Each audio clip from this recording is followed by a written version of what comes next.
Hey everybody, I am definitely running and gunning today. It was,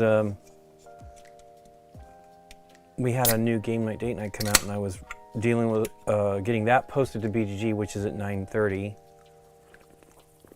our time, which should be plenty of time, but then I ran into a million other things I needed to do. So I was rushing to get stuff done, and Nikki came out and helped me get started, which was great. I had like 15 minutes and then ran into a couple of weird little problems. My palette is amazingly not mildewing. I don't know, I did purchase a new, via Kickstarter, one from Game Envy. I got the, well, I can show you the lid. Let's cut to the table. Let's get here. Hey Rollo. Yeah, I've been working on Ghost Rider a little bit. There we go. And this one is the one that Scott primed with rattle can, and I just painted the flame. I might not, we'll see what I do here today. I may just do exactly the same thing and just paint it white, even though it was rattle canned. I will paint it by hand, probably, or maybe airbrush. I don't know. I don't really want to airbrush on the stream because I don't do a good job of cleaning it up when I do, but the flames look really cool. This was a bunch of layers of paint. I used Bad Moon Yellow first, then I used all the paints, and I used Imperial Fist Yellow, you know, just moving up, graduating up gradually. Then I used, actually I did not use any of the other ones, but I used Fire Giant Orange, which is one of my favorites. There's the reason why I actually even got into speed paints, really, I think. Well, this red and that, and I used that, and then I used some of the bright red, and they worked great. I mean, it really turned out cool. I'm following their things. I don't, it's a gas can tipped over. Usually I don't paint the base, but like too much, I don't go crazy with it. But like I've said many times, if it's got something special, I will do it. And this is tied into the miniature. So I thought it was a good idea. So it's a new wet palette. It's a new one. This is the Turbo Dork one, and the reason why I wanted the Turbo Dork one, even though I felt like I should, I like John Ninus, the Ninjon, but this has a silicone palette that's pretty great. So it's essentially, like a version of this that fits in the palette, and it has like a spot to mix things in. The bowls are not as deep, but they're designed for you to mix colors between them. So it's pretty cool. They give you a little card here to flatten the paper into the palette. I've used this one palette now. I think I've used 2 sheets of it, but like it's been sitting here. Now it's been chilly, but not that cold this weekend. I think I know I painted Thursday, and I might have painted one more day, and it was in the fridge. So it's been out here for like 4 or 5 days and no mildew yet. They have these palette weights that are made out of copper, which may contribute, I don't know. But as you see there, that is a gray.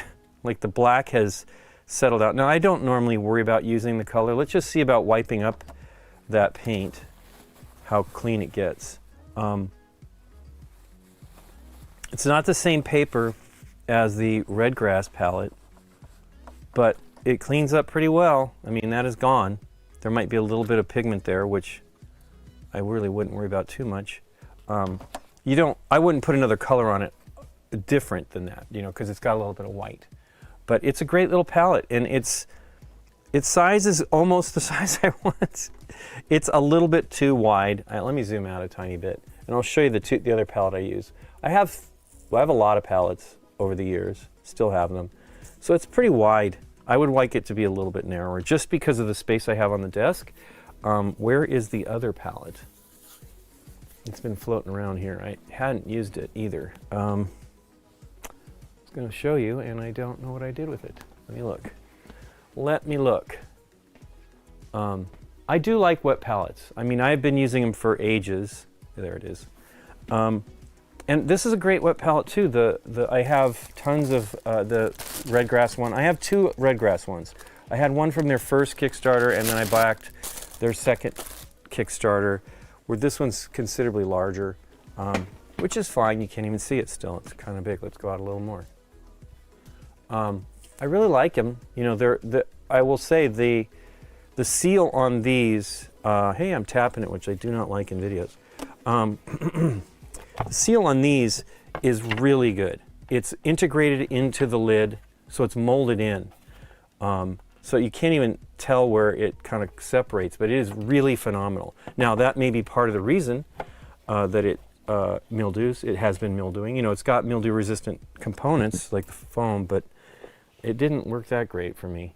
But I wasn't necessarily... It was doing it in the refrigerator. That was the frustrating part. This one has a different kind of seal, which seems like it's okay, but it is a tube. And it can come out. That's the nice thing, I suppose, that you can clean it. But the one thing that is... So, I mean, ultimately, is it great seal? I'm sure it's perfect, right? What this does, that was the intriguing part, is there's a vent. And so I have been leaving that vent open, even in the refrigerator, and I've had no trouble. So that could be part of the reason, too. What I was doing on the red grass wet palette was actually just taking the sponge out every day and squeezing it dry, and then putting it back together when I was painting, and it worked pretty good. Sorry about the mess here. Was cleaning brushes the other day, trying to be good. You really should clean them regularly, and if you're not doing it every time, like really cleaning them, you should do it every few times. I would imagine. That is what I do. So I was painting Venom the other day, and what are you using? I'm on my third. Is that your wet palette? Third and fourth. Using a GSW one mainly at the moment, huh? Okay. So I was painting these. Again, this base doesn't have a lot going on, so I just paint them gray. Put my glasses up here.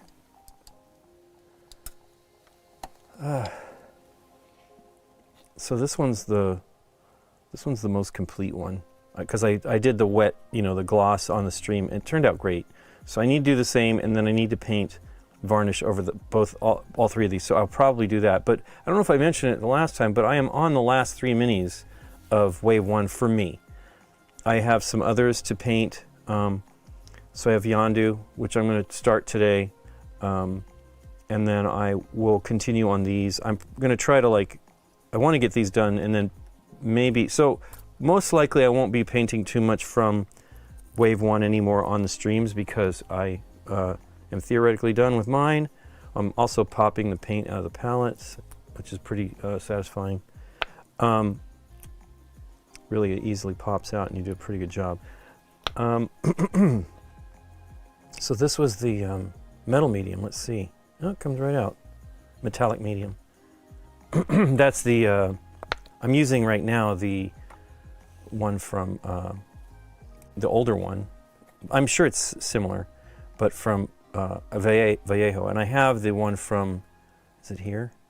No, I think I put it away. But I have the one from Proacryl that I'd like to try as well. It seems brighter than this one, but it may not be. Because it's basically, you know, metallic wet palette. Nice. I definitely love them. I think they're, especially when you're using acrylic, standard acrylics, it's phenomenal, right? It definitely keeps, for me here in Southern California, things dry out pretty quickly, and it keeps it pretty active for a long time. So yes, I'm not concerned about using paint. I used to be more concerned about it because I do mixes, but I'm much better at mixing, I think, now, where I understand the recipe, and then I basically can repeat it close enough. And I also just try to paint everything that I'm going to paint with that color in one sitting. I used to do more of it at like at a table in the house when I would bring had a portable workstation, and I'd bring it in. And so I wasn't always great about that. So yeah, you can see these are not airbrushed at all, which is my mistake, right? I don't know what I was thinking when I primed them. But I may just slowly build it up. I'm not too worried about it being super smooth because of the nature of the texture and all that. So we'll see. I will probably work on that today, but I'm eager to try the Flaming Mohawk, and I think I'm going to try to do the same thing on this. This is not as brightly primed white, which I think will be fine. This one has some weird stuff going on. I mean, you know, it got shipped. I will touch up some of that stuff as we go. But let's put out, I basically just use this. So there is some other effects going on here. Like they have, I don't really understand what's going on with this part that holds it's like a gas jet or something like that. It looks metallic. I will probably paint that similarly and build it up. And there's flames coming out of his mouth here. So I will do my best on all of that. We'll see how it goes.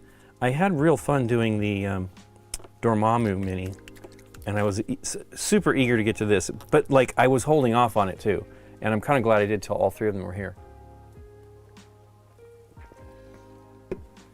So let's see here. I need to mix this up. Now this is a single pigment paint, so it doesn't take as much to mix as some of the other ones. But I did a lot of, you know, like blending and wetting the paint, and the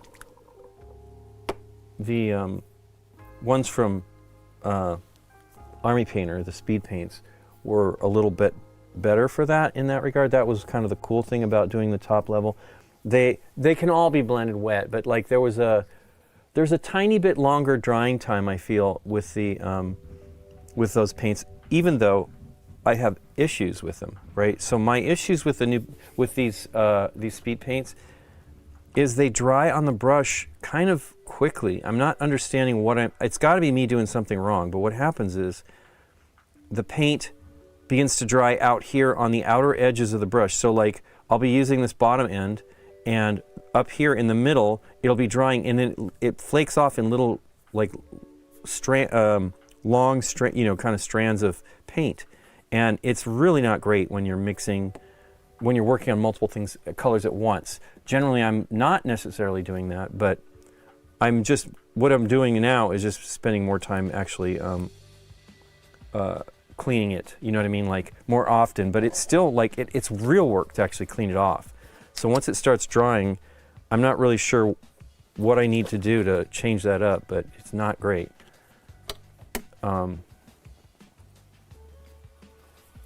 But I'm having fun. I'm very excited. So I probably am going to jump ahead to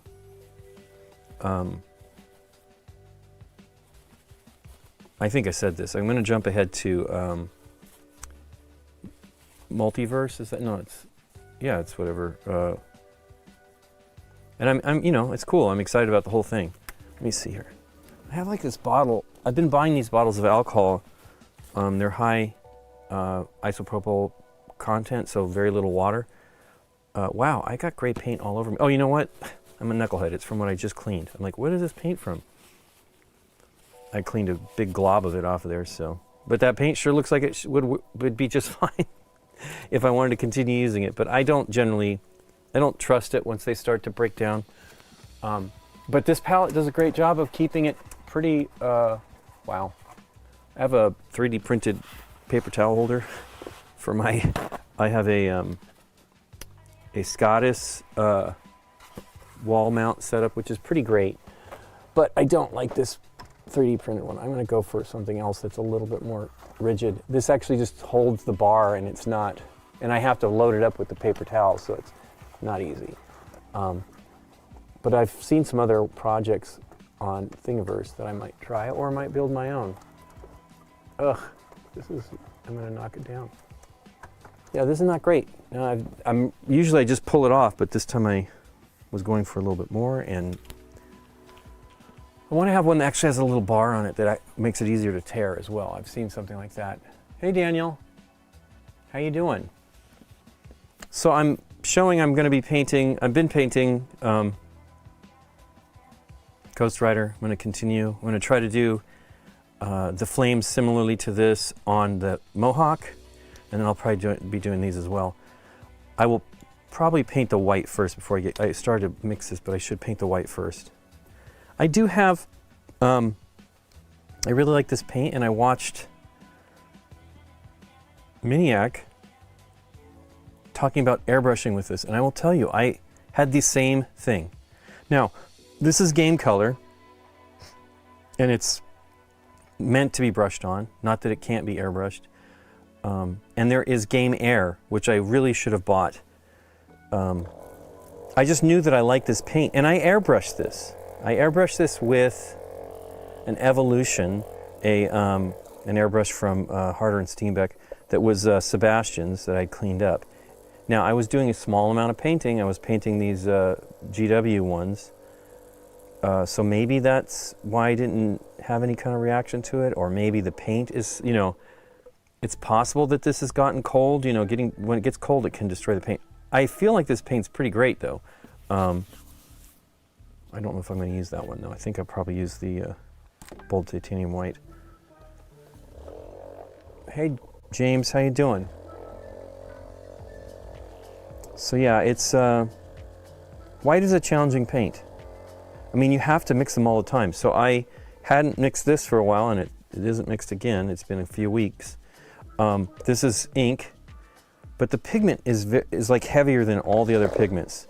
And so you really, does this say mix gently? I think it does say shake lightly before use. Guess what, man? You're gonna have to shake it a lot unless you're using it all the time, because the pigment settles, and it seems great once it went back, all of them, because this was, the transparent white had a problem as well. Now it's not mixed, it's not, I mean, I really should sit down, mix these just briefly before I do any painting session, because good gosh, at least here where I'm at, they settle fast. Yeah, I don't know, it's thick. There it goes. Yeah, I don't know. I have crazy amounts of difficulty with white pigment here. And so I've never been a huge fan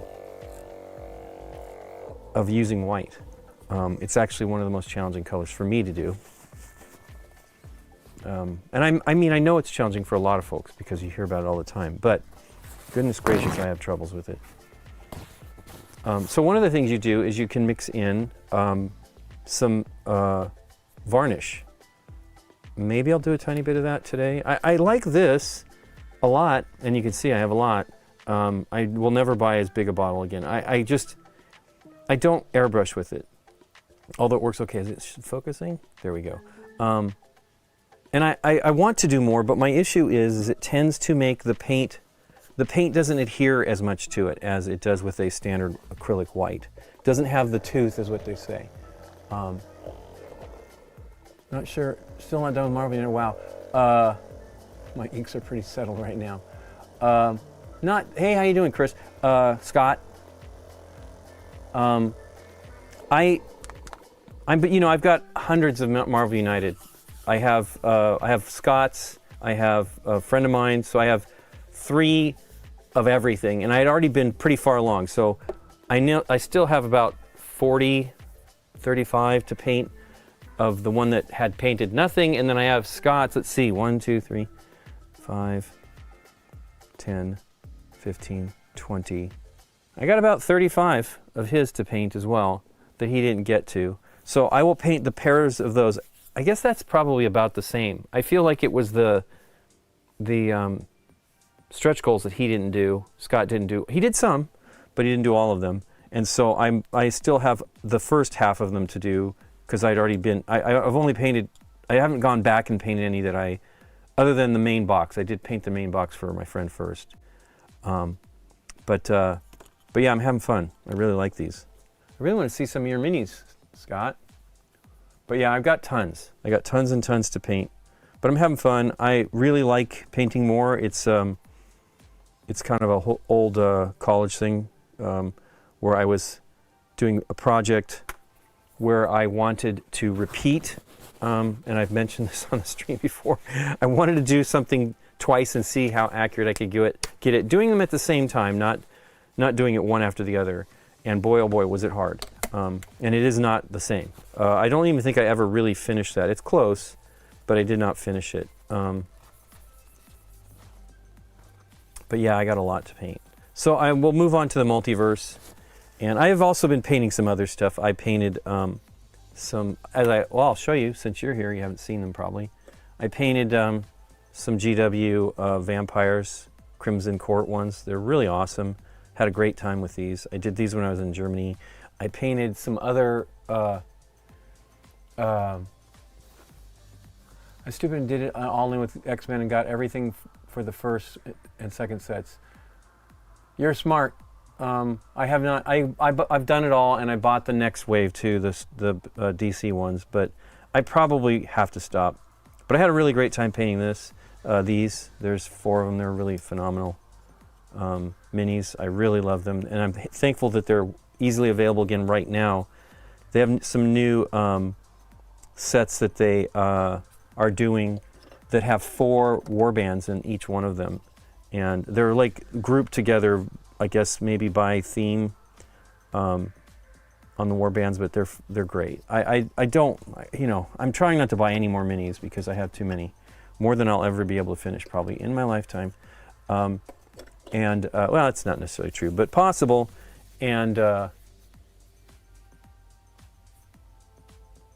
man, yeah. So you didn't get all the X-Men's Rollo? Yeah, it's tough. I mean, I wasn't going to do it on either of those campaigns. I wasn't going to buy all the. I was kind of like, as they were getting more than I wanted in the very first one, then I went and I did not buy the cardboard locations, and I went to a store, local store, and they actually had them, the Kickstarters broken out, and they were charging exactly the same price for the cardboard locations. I'm like, what the heck, I'll check them out. Immediately I'm like, well, crud, I'm going to add these to the X-Men campaign. Actually, yeah, I had to add them because I bought that one. I didn't buy the previous. I have not bought any of the previous stuff. I didn't buy a mat until the X-Men one. I do wish I'd bought. I could have bought it for $30 on Amazon, but I just was like, I really don't need it. I'm not a I'm not a playmat person anyway. Ultimately, because I just don't have really any place to store something like that. And Scott has a bunch, and his look great, but he doesn't have a real great solution either, and it's frustrating. So I was going to paint the white. Let's do that first. Get some in the palette here. Make sure this is stirred up. I'm almost out, so I think I'm going to have to order another bottle. But yeah, these are great. I was working on the chain. I did a little bit of first silver with this is the one that has the rougher surface from the more tooth, essentially, from the rattle can, and it came out very matte. And then I used it. I kind of recoated it in highlights, and then did another highlight with the metallic medium, and also did kind of a wash, not with actual wash. I used. I mean, essentially, these are a wash. I use the contrast basilicanum gray that I have that's kind of like, I'm not out of it yet, but no, this is the good one. Holy cow. The good one in quotation marks. Where's the one that I was using? Is it here? It is. So this is the one I spilled. I have some still left. I mostly use it on the bases, and I'm always thinking it's coming out shiny, so I don't know what the deal is. But this is that same medium, and it's pretty dang matte on the base because I had extra, so I figured I'd just get it done on Yondu.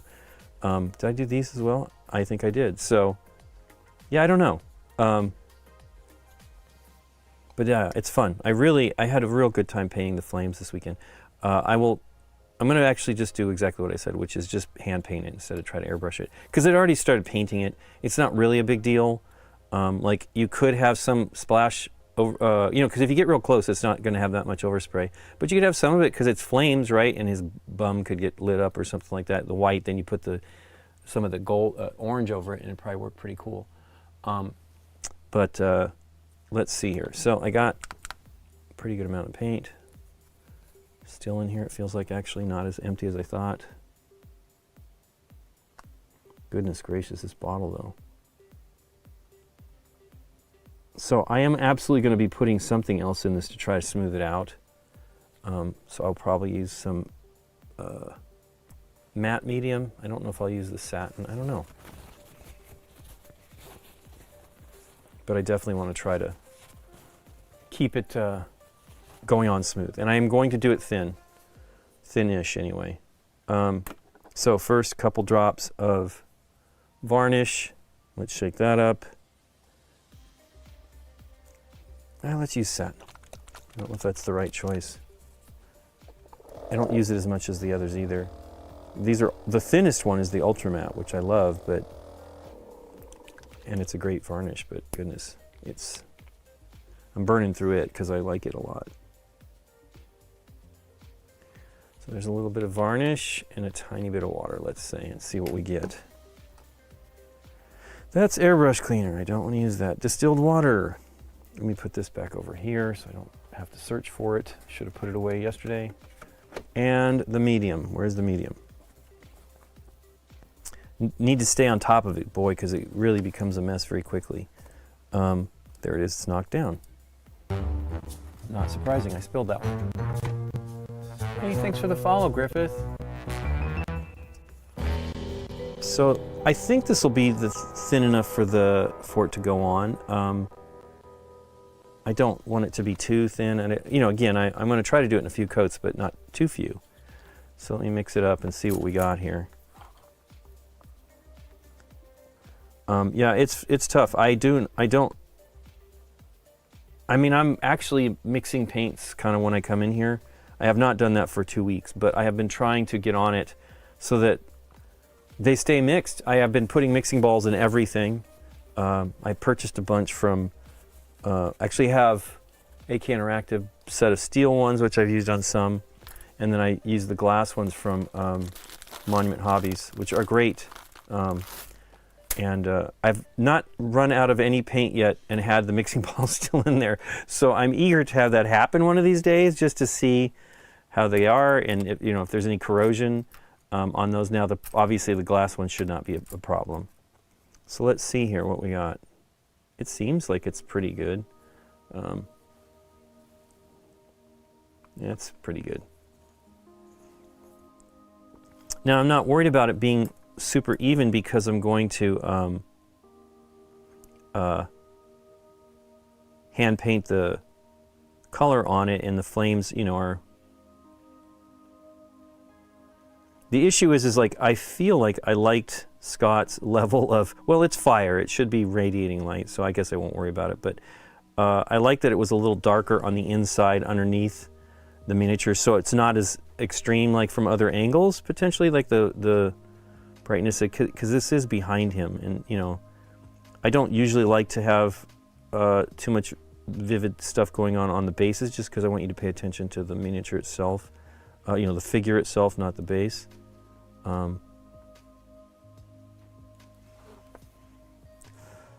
That's going on pretty thin. It's still doing a pretty good first coat, so I don't know if it's thin enough. I mean, as far as coverage. Hey, look at that hair.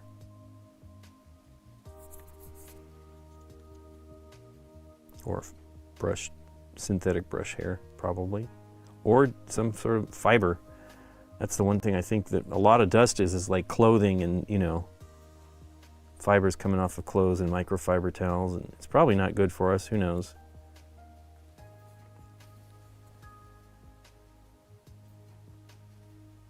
You just go with small. You have the best bottles. You've told me about your bottles. I love it. It does. You should not. You're correct about small glass bottles. This one's fine. I mean, it's a lot. I thought I'd be priming with it more, and I just wasn't happy 100%. So I will never buy that again. But that size, and it's fine. Whatever. It wasn't that terribly expensive at the time. But you got to keep them mixed, man. Particularly the whites. Whites are just terrible, at least here. And at least with the paints I buy. I've tried many. I used to have old Vallejo that I did not like. It actually was kind of the one that really turned me off of using white altogether.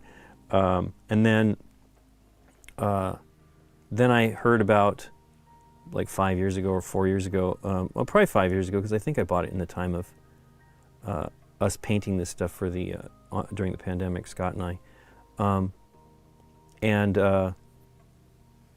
Oof, do not want to touch the mini. Don't touch the mini. But I'm not going to go crazy in here. This part is probably the extent of me painting inside, because it's going to be dark-ish and hard to see. Yeesh. I did okay. Let's see. Here's where I mess it up. Don't touch his foot. Okay, not too bad. Don't touch the can that I've already painted. It's funny. I definitely work differently, and I should have 100% done the flame first on both the head and the palette. Hey, I just got it on the can. Hooray. Let me try to get it off. It's so dark I didn't even realize I was actually painting the can. That's the other thing, is Scott's is just brighter from all the varnish. I mean, from all the rattle can, and that's pretty good. Hey, I got some on the ground. Now I can fix that easily with, it's definitely not coming up. It's all over his foot. You guys can't see that. Let me just use the toothpick and see if I can clean it up, because I don't want it to be too much. Although, you know what, it could be light bouncing off stuff on the ground too, or I can paint it sort of orange, so, although that'll probably be enough there to be able to put some gray on it. Okay. Did I get it off the can? Not entirely. Got carried away with the other thing, which is actually not as important. Now this is fine, I will put a little red on it anyway. I will be using that red. Although it's pretty much off there. Now let's look at what I missed here. Did I miss some of that? No, it's mostly painted.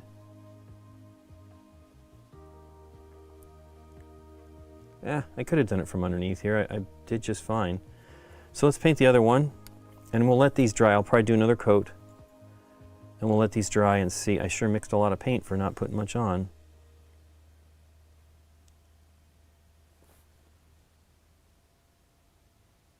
It's gotten cold here again. Not, you know, it's not Colorado or central United States or whatever, northern Canada or anything like that. But it's gotten cold again, and it's like, wow, because we just can't, we kind of don't work in, we don't really have a, I feel like we don't really have a spring. It just starts getting hot and it's summer already, which is a little frustrating. And our fall is legitimately kind of fall-like, so, and it doesn't get that cold till later in the month, like November, because you can't, I mean, you know, we normally have what they call fire season, but January this year we had all those fires, which is bad. I've heard now that the properties are selling, like they're just selling the land, the burnt properties, and I knew that was going to be the case, like either builders or, because, you know, it's Pacific Palisades is a pretty beautiful area, and now they're just going to build big, massive homes out there that, you know, because it was an old community. There was a lot of older folks in there. I mean, I think they were saying Billy Crystal bought his place there in '79, and it burned, so super no fun. I'm sure they lost tons of memories and things like that. I mean, you know, I wouldn't want to lose a lot of things that we have, like from my father. When we were packing because of the threat, I was contemplating, like, what should I bring? I have some binders that my dad created of stuff, and I didn't really think of them until after the fact. And, you know, I've been trying to figure out what to do with them, to be honest with you. It's like, wow, what do I do with these? Kind of want to contact my brother and see if he would be interested in taking them, because I don't want them to go away, but I also don't, they're big. And, but next time I think I'll be taking, hopefully there's not a next time, but the next time I would try to pull those, because definitely some fun memories. My dad's been gone for 24 years. It's almost 24 years. It's crazy.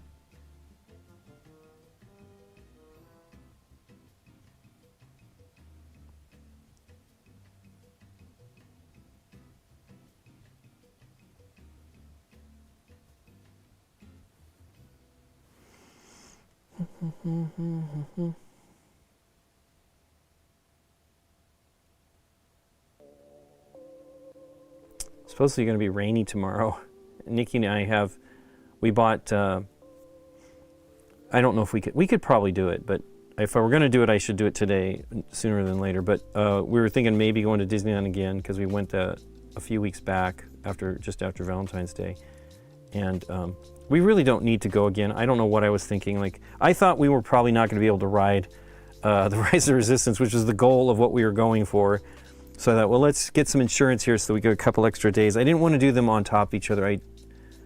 I've done Disneyland 2 days in a row. I can't remember if I've done Florida. I haven't been to Florida in a long time. Nikki's never been. But it was hard. I felt it was like too much. You know, obviously, if you're having a week, take it easy and don't go so crazy. So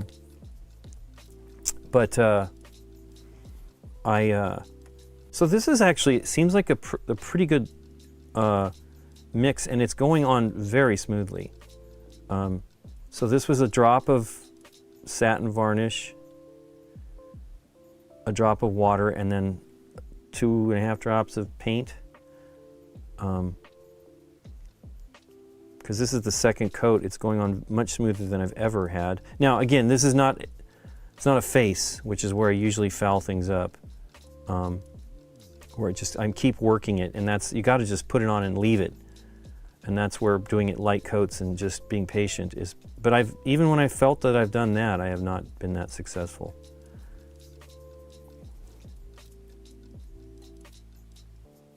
But yeah, we are fortunate that we did not have, the fires did not really get into our, I mean, they were close. When we had the scare here, it was very close to us, but it did not come out of the hills, so we were fortunate in that regard. So if you can see here, I had a problem. This is actually me trying to spray the white paint from the Vallejo, and I just couldn't get it. I feel like we just heard this song.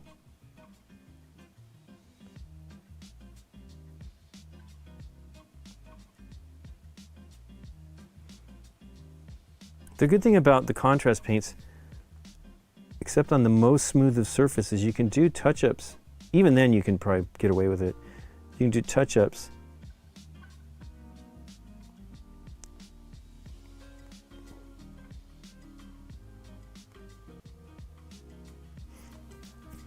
Okay, I'm touching that, and I really kind of don't want to, but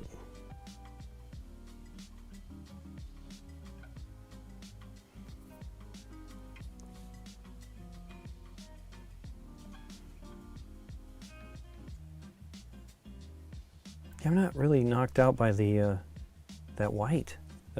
I know because I touched this up trying to, with the new stuff. I had been waiting to get this and was kind of nervous about it being shipped, and so I didn't. I went and bought it locally.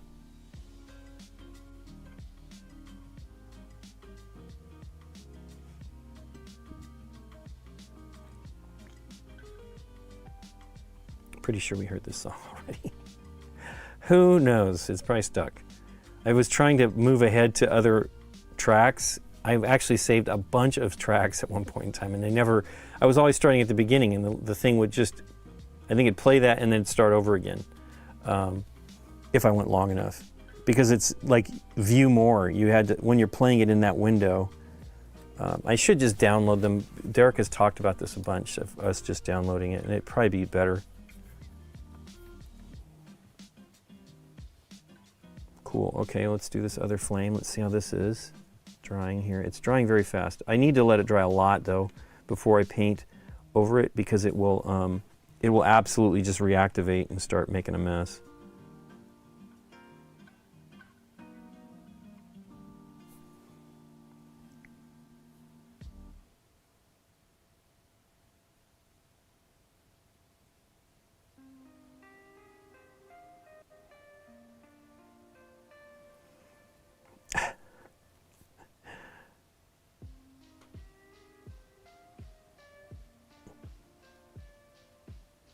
I suppose I could look at this on the display and see where we're at on the tracks. It's certainly possible that I added the same track more than once, but I feel like this is one we've heard many times in the other earlier parts of this mix. I wish it would just randomize. I know that random isn't really that random, but man, I just got it on that darn handle again. Did I? Yeah.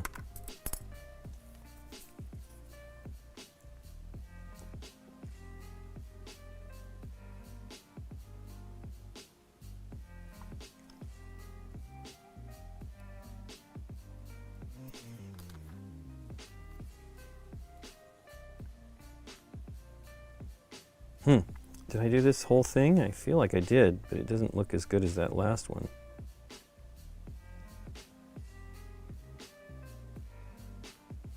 Sorry for my hair in the way there.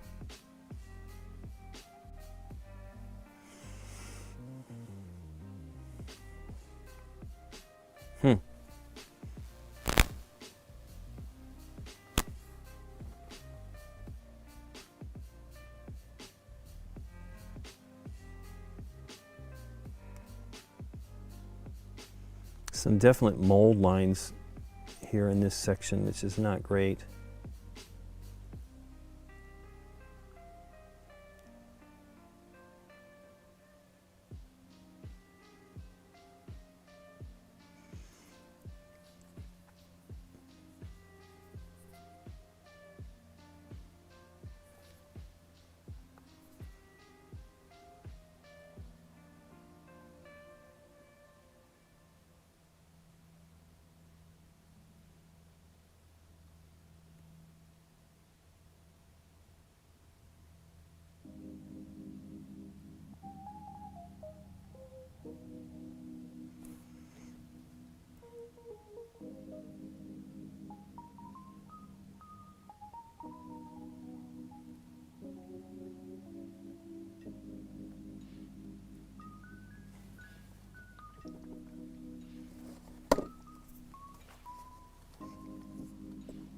Knocking varnish down.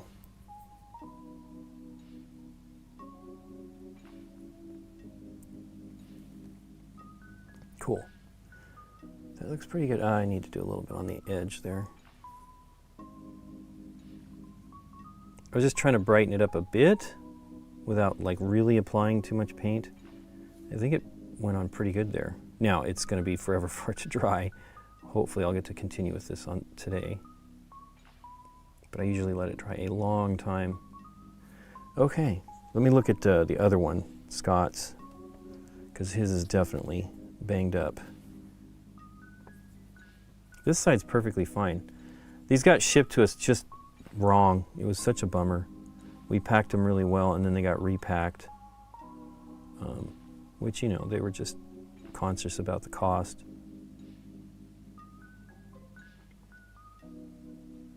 I just heard our echo, meaning probably wind advisory. That's the scary stuff, is the wind is the fires. Now we've had a good amount of rain. I'm sure things have dried out already basically, but it means, oof, that kind of came right off.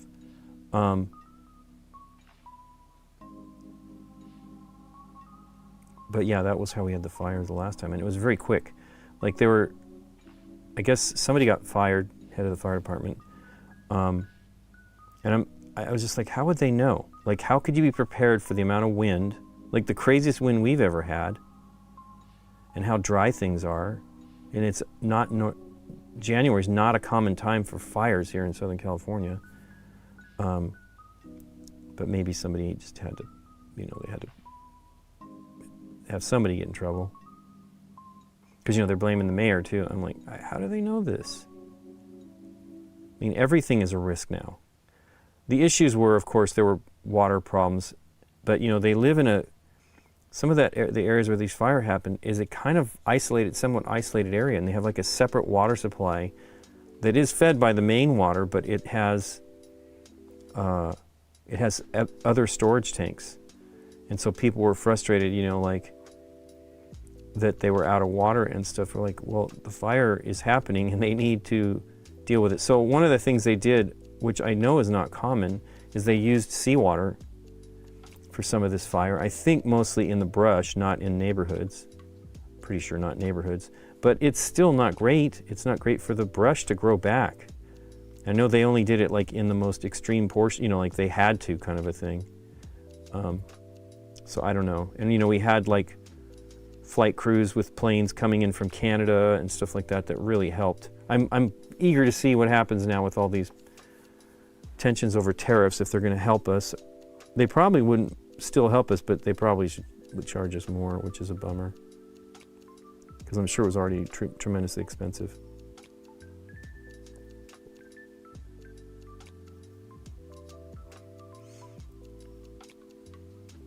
Well, this is going on very well. So this is probably some of my best white application ever. I don't usually have this much luck.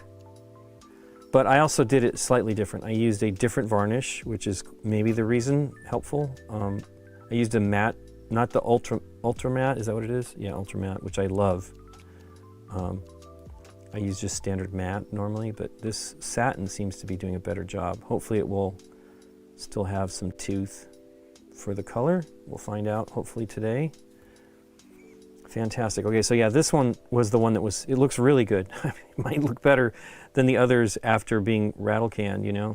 Now the helmet itself is white, so I guess I need to do some of that just to smooth this out, because it's got like the mold lines are very visible, and they're going to be visible, unfortunately. Now I'm losing shading by doing this, but I plan to like paint the shading myself with the colors. We'll see how that goes. And maybe I'll keep some of it, but I just want to have like these areas that they're smooth that have been chunked by shipment.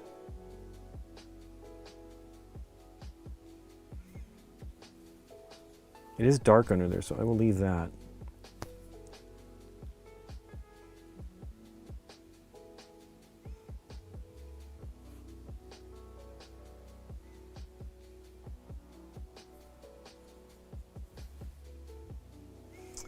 We had installed about this time last year, it got finished, I think, solar, and it has a, you know, a quick switch over from when there's you go on the grid and stuff. It was not that quick.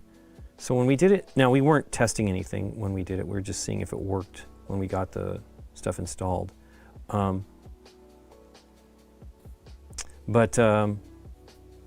It did a twice now. It's kind of done as it's done the switch. It's like you're off grid, or you're on the yeah, you're off grid. You're on battery. Turn things off, and it was kind of an aggressive switch. Now you know anything that's going to be. It's just weird. Like now, Nikki wasn't using her computer yesterday, but the previous time she was using her computer, and hers did not shut off, but mine did. I mean, I lost a little bit of time, but you know, effort, time-wise work, but it's not that big of a deal. Let me look at these helmets, make sure everything's okay now. Yeah, this is the white. This did not go on well.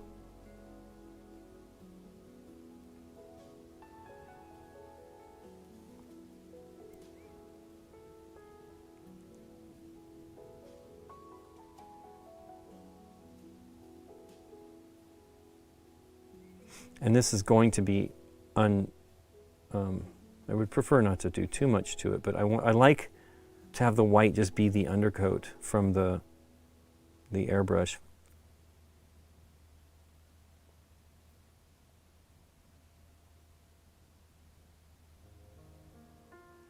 Because I did it on Kingpin, and I was just so happy with it. I'm like, this is how I have to do these types of things from now on. Because again, I'm not great with the white, and it looked really good. I did do some manual touch-up on that one, and it turned out pretty good. Wiped out for an entire neighbor. Yeah, it's bad. Marshall fire. Oh, I heard about that fire. Yeah, it's very scary, and that's the problem. We were still having strong winds. This was when we had the warning. That was day, let's see, Tuesday, Wednesday, Thursday, Friday. So it was day 4 of the fires. And we were having still extremely strong winds, not as strong as the ones that day, from the first day, but still really terrible. So you can see I painted this too with that paint. And this was my first go at it, so I don't think I thinned it enough. It's a little, now I don't care, it's gonna look good, but it's a little more speckle, you know, like,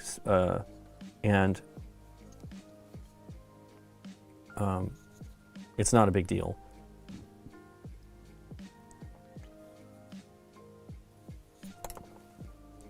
I definitely don't want to put any white on him because I'm going to paint him today. Hey Ian, how you doing? So yeah, these look cool. I'm gonna have to leave them alone for a while though. So let's get to doing some Yondu. Actually, let's do the gloss on these tongues, and then actually let's just do the varnish. So I'm going to do a mix of satin and matte for these. Now, I kind of, you know, I don't know a lot about Venom, but he sure seems slimy most of the time, so not like an alien necessarily, but I want it to have maybe a bit of a sheen to it. I never like the full-on sheen. I'd done Hulk. Let me see if I have him over here. I redid him. I left his hair still a little shiny, but I dulled down his body because it was just too shiny. And it was not just satin, but I had the wrong mix, I guess. So he looks cool now. I mean, here's the Ultra Matte on the, actually it is, but this one didn't turn out like mine did. This is the other one I did. See, I painted the brick there early on. I don't know if I would do that now. It's not bad, but I mean, I've been painting this crap for years, right? Here's one that's fully got some stuff going on, but that's this big splash. I don't think it should be grayscale. But yeah, here's an example one that I probably should revarnish. It's too shiny. And this was the first kind of flaming mohawk thing that I did, so. But yeah, it's way too shiny. I will revarnish that. Let's see what's this one look like. This one's okay. Hey, it's got spider web on it. Wow. I'm like disrupting their little home. I had a spider like in my little teeny, he's a little guy inside the car. This car here that my friend Sebastian painted. It was living inside the little compartment. You can see a little bit of cobwebs in there still. This got broken, but I actually think it's fine. But it was like some, like this whole edge of this got somehow broken, and I don't know what it was. I can see the break now. It's resin printed, so I mean it's a very, very fine 3D print. So it's whatever. I still have the pieces, but I don't have all the pieces. So I was like, well, do I bother trying to fix this or just let it be? Since it is a, I mean, those are board games on the top that he did. So, but yeah, I definitely don't want minis sitting out like that. I don't want the spiders moving in.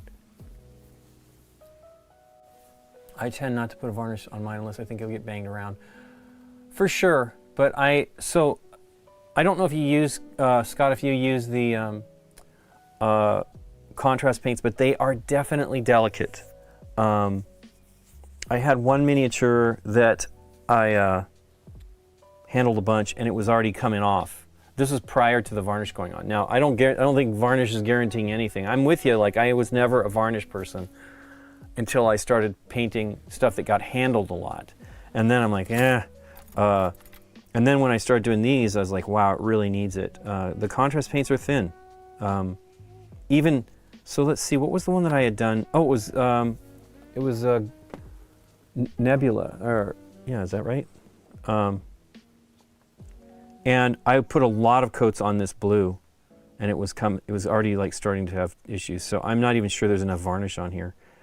Plus, her eyes should be shinier. I don't know what's going on there. Maybe I didn't use the actual gloss varnish. But yeah, cool. I like painting that one. I had painted Scott's 3 years ago. Oh my gosh, that's frightening. So 3 years ago, about this time, probably in April, we were house sitting for Scott, and so I had nothing to do, and painted. I mean, we did go out and do some things, but not much. That wasn't the plan, and so I painted his Nebula, and I really enjoyed it, and I meant to come back home and paint it on my own. I didn't get to that. Yeah, I use a matte varnish as well. So I have three. I have some gloss for like effects, right? But I have these three. I really like them. I know AK is kind of a troublesome company, but I use the Ultra Matte, Matte, and Satin. Ultra Matte's amazing. Matte is pretty great. It's a little thick. See how much... I don't know. I actually have looked at these. I don't need to buy them anytime soon, but I saw some in the store where I bought these, Burbank Hobbies, and they they were kind of yellowing and stuff. So I don't know what was exactly yellowing, if it's the varnish or the bottles or whatever, but they were like newer versions of these bottles too. I bought these during the pandemic, but who knows, probably 4 years ago or 3 years ago. Probably 4 years ago. And I've never used can varnishes on minis. I've used it on other things, and I haven't airbrushed, and I want to airbrush some. It's definitely more of a challenge for me because I do not like the vapors, even with the mask, of the varnish, so I really want to try to do that outdoors one of these days. I do have a pretty great little spray booth here that I vent outside, and it does a pretty good job, so I haven't tried that, and I probably should. Okay, so we'll do this whole thing with a mix of matte and a tiny bit of satin and a lot of matte. AK stuff is hard to get here. It's hard to get here too, Rollo. We had one store that carried stuff, and I'm not sure how much they have. So Burbank Hobby's not that far away. They do have it.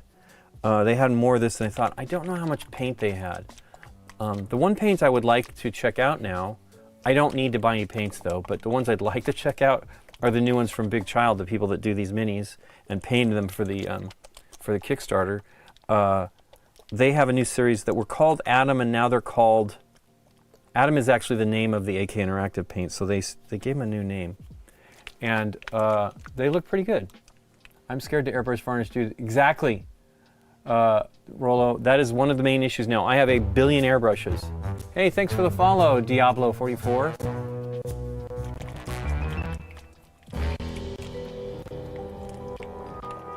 So I have I have like probably 18 airbrushes now or something like that, ridiculous. I have some lower cost ones that I'm going to use to do that. And I actually put a larger needle in, nozzle and needle in one of them to specifically do that. I have not done it yet. The other thing is though, you can pretty much easily clean almost any of your airbrush parts except rubber parts like gaskets or O-rings with alcohol. So you could probably get it, if you had to, if your airbrush is able to take the nozzle off, you could probably take it off and soak it in alcohol if you had a problem with varnish. But varnish is tough. It's hard on paintbrushes. So I am definitely a little afraid of that too. That was, I think, probably my earliest one. AK Interactive's, AK's terrain texture paints are really good. Wow, I haven't tried that. Let me see here. He's a brushionaire. Yeah, it's ridiculous, Chris. I buy too many airbrushes. I ended up buying that one recently, and I'm not entirely sold on it. My other two most recent ones have been great. I bought one of these, just the basic ultra. I mean, it's not the basic one. I stupidly went with the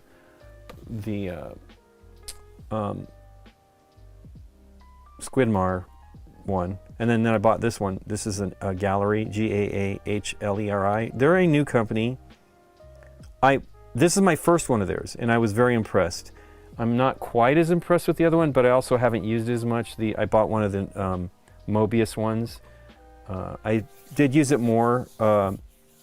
Actually, though, I haven't used it since I used it on the stream, so I need to experiment with it more.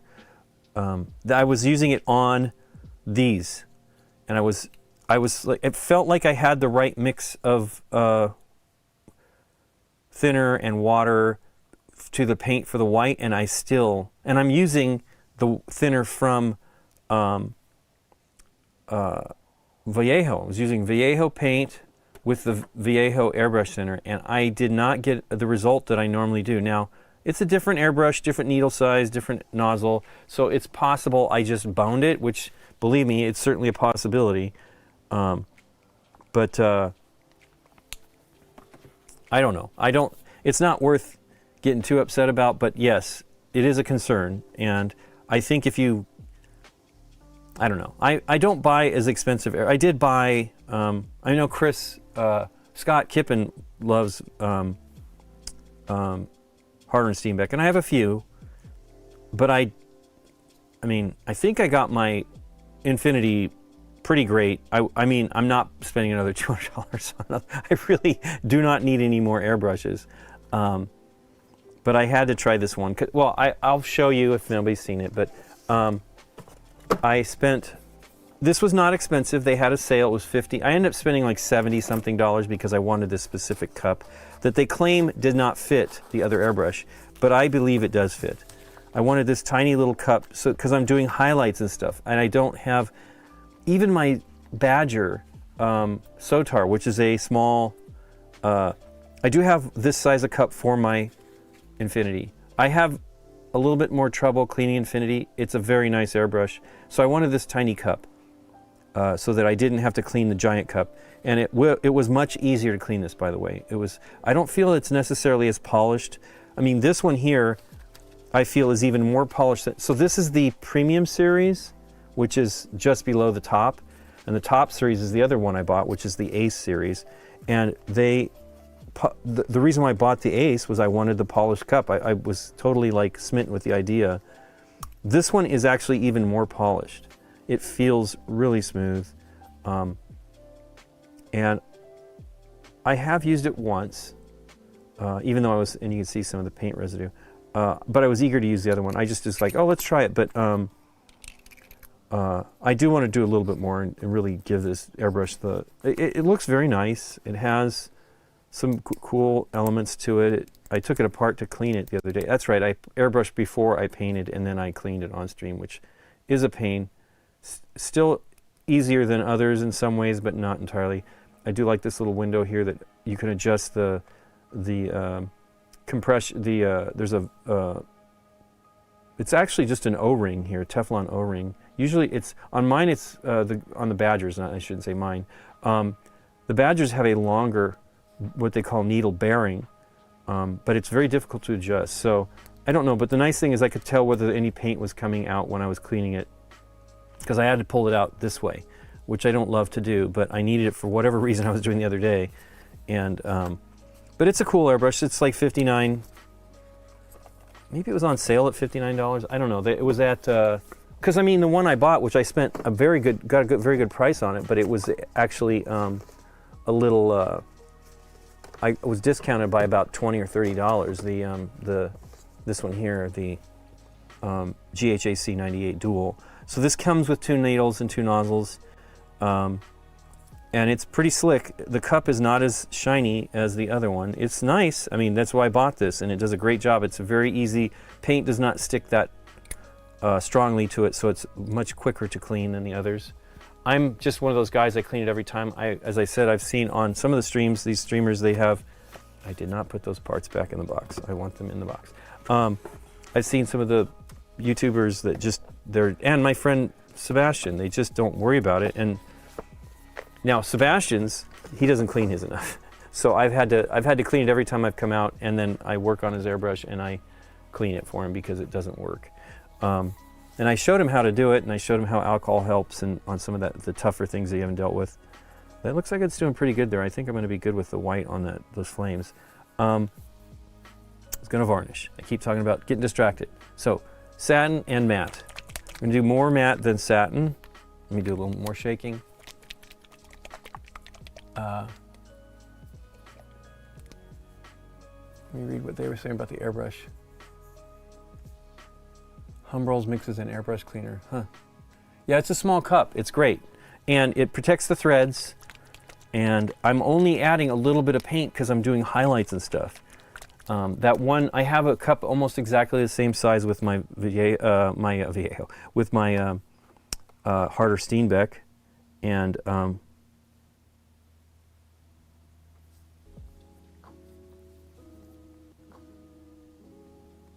I was smitten with it. I had my friend buy it for me when I was coming to Germany last year.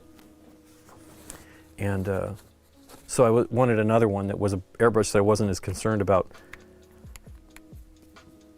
potentially getting banged up. I'm generally pretty lucky where I don't hurt my airbrushes too much, but I have. I told the story, I bought an airbrush from Harbor Freight, inexpensive brush. I probably spent $20 on it. It's actually a good brush. It's much more like they're stealing like from Badger on that one. I think their newer ones, the Avant or whatever, kind of steals a little bit more from Iwata, but I don't know.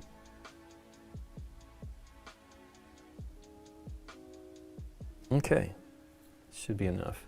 I've been satisfied with this mix lately, so we'll see how this goes. I put it right next to the white. Probably not a good idea. Oh my gosh. Oh my gosh, I'm not bright. Do not use the white one. Although this is white too.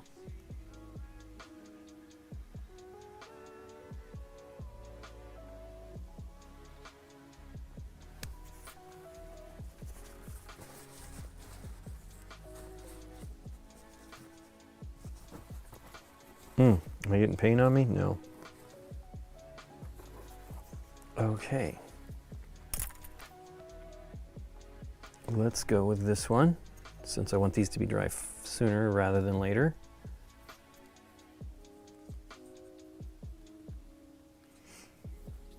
I probably will do a little bit more highlights on these, on the white ones, on the Venom here.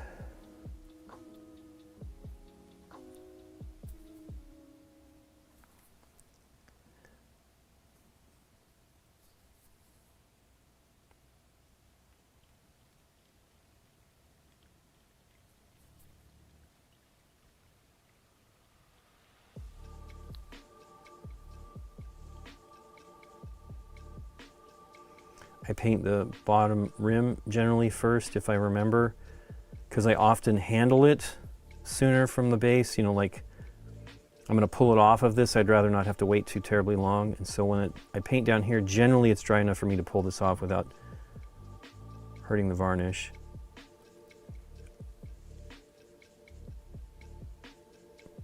And that's why I use this. I've been using this a lot lately because, I mean, I have some great other handles, painting handles, but this one's fantastic for this kind of stuff. Doesn't help that I'm touching what I just varnished. The nice thing about varnish is it lies pretty darn flat, so you don't have to sweat too much with the multiple, like the brush strokes appearing after you've done it, because you've touched it or something.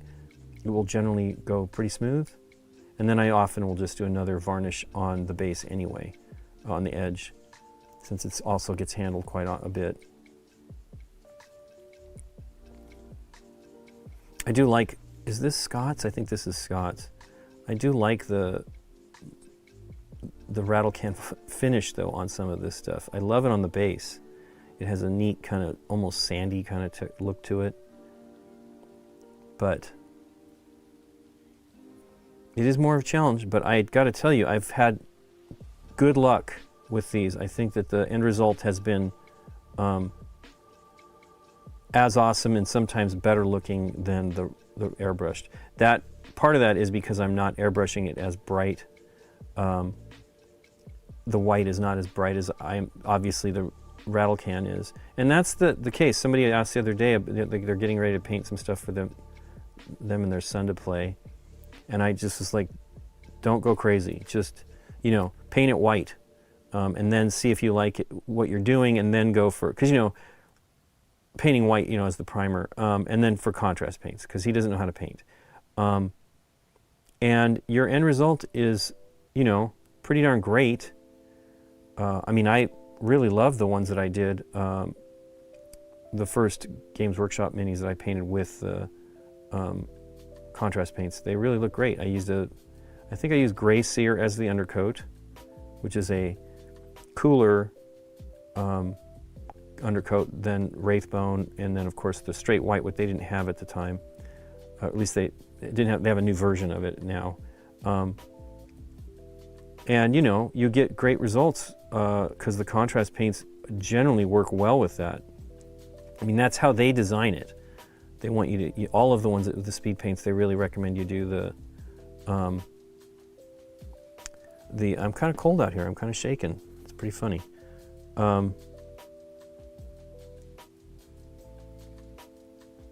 But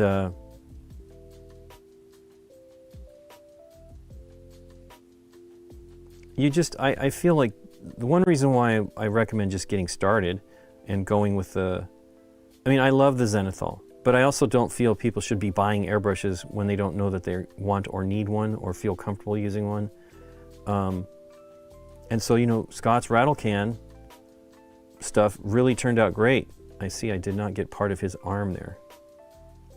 It's very white, so from the undercoat. I'm blown away at how well that his airbrush, you know, because he primed a bunch of minis, like everything left at one point.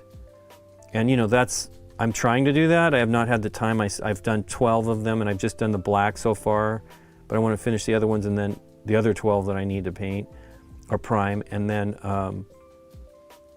do the white, the gray, and then the white. That's one of the things I actually do like, which isn't necessary, but I like the gray as an intermediate, you know, the intermediate coat for the shading. I think it looks really cool. So you can see how it kind of looks not great. That's one of the things. Supposedly, I watched Goobertown Hobbies, where he was doing a test of varnishes and handling them, and I think he was eating like Funyuns or something like that to handle it too. You know, it's like legitimate. I thought the test was phenomenal, and his results were like sprayed-on varnishes are tougher,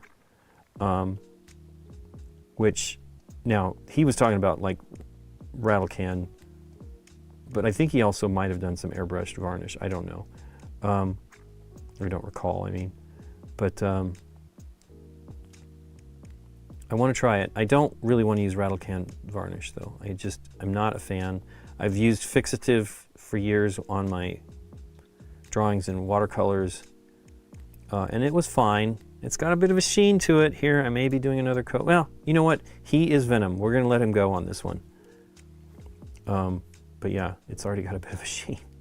Satin is a challenge, man. It's too much of a sheen for me, I think. You can see why Rollo uses the matte.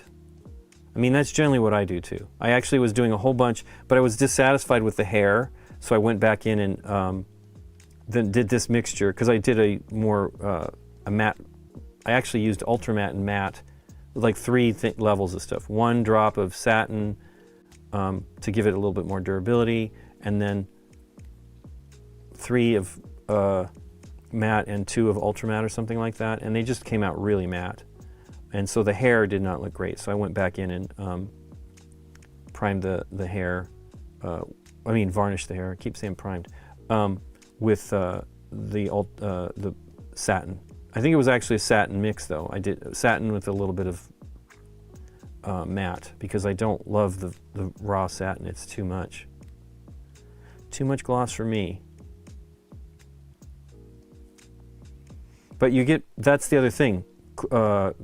Gloss varnishes are more durable. So satin is going to be a little bit more durable than the matte, and then even much more durable than the ultra matte.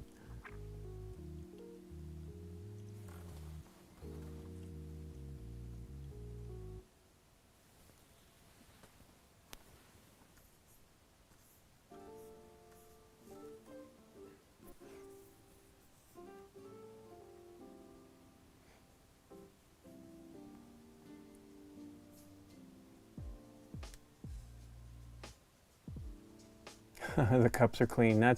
See, Skippin is Scott.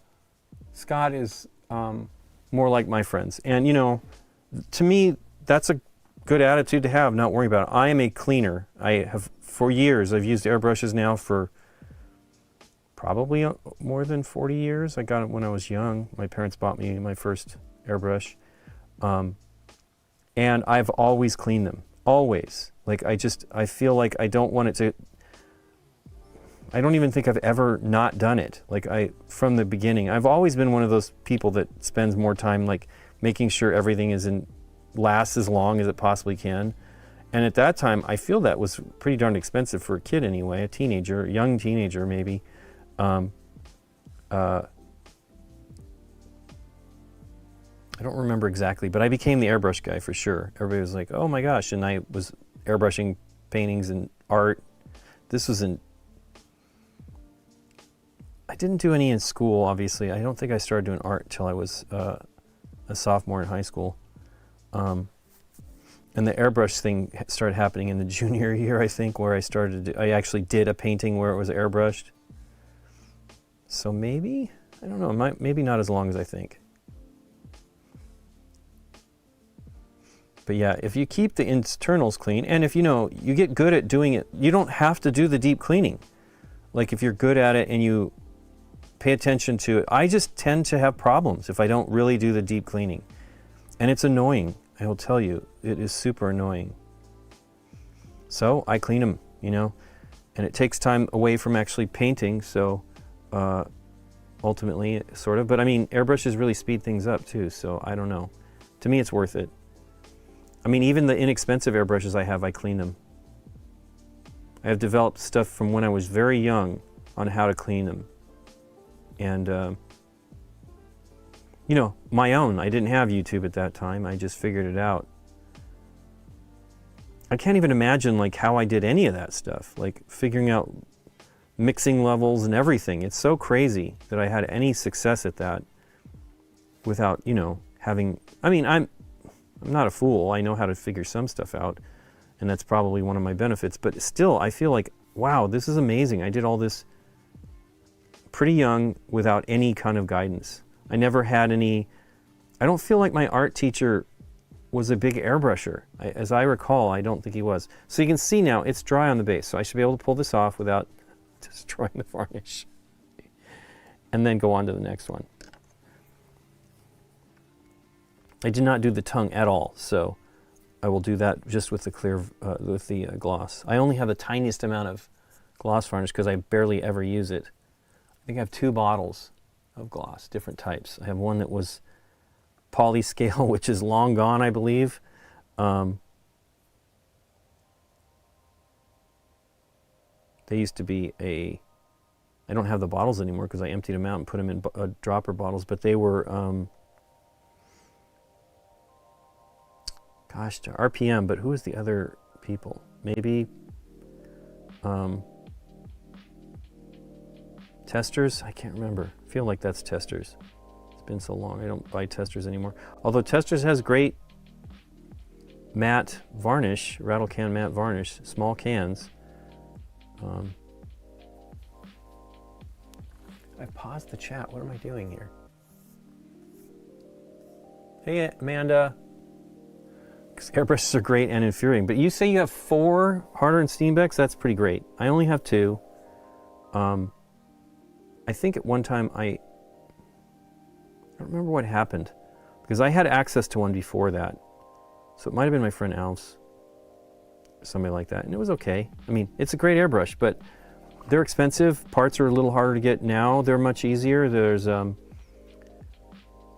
Spray Gunner has a lot. Now, I told you I had to buy some parts. I had my friend buy me some parts in Germany because Spray Gunner didn't have them. They just were not getting them in stock. And that is the problem. Like, getting stuff for those airbrushes is not as simple as it is for Europeans. So I was like, when he bought that, oh, you know what? That is exactly who it was. It was his airbrush first. And that was a couple years ago. I was saying that he should potentially buy, like a Badger because but they're not made in Europe and they're not as easily accessible in Europe. So he bought the right airbrush for him. And it is a great airbrush. The Evolution is really a nice airbrush. I'm really knocked out by the, so Scott Skippin mentioned he had a 105, which I think is the Anthem, and a Sotar. I love both of those airbrushes. I think they're phenomenal airbrushes, and they're not terribly expensive, and they have sales often.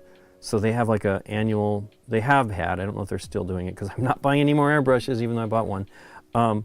But that's how I got a bunch of them. Like, I was like, oh, I want to try these airbrushes, and they had a sale and they were all about $50 or something like that. They were basic, just the airbrush, no extras, which I didn't need. I had tons of extra things for airbrushes that were not necessary, hoses and all that stuff that they give you in those kits. And so I got them all, and I've tried a bunch, and then I think I bought a couple more the following year, and I already had like 150s and 100s, myself that I'd gotten, either I got as a gift from my parents or I bought, and when they were much cheaper. And they were actually at Michael's. A lot of that stuff was at Michael's back in the day. They now, if they have anything, they think they generally have Iwata. And that might have been supply issues. I mean, I feel like Iwata is definitely out there more. I've seen them at Hobby Lobby. I have one, but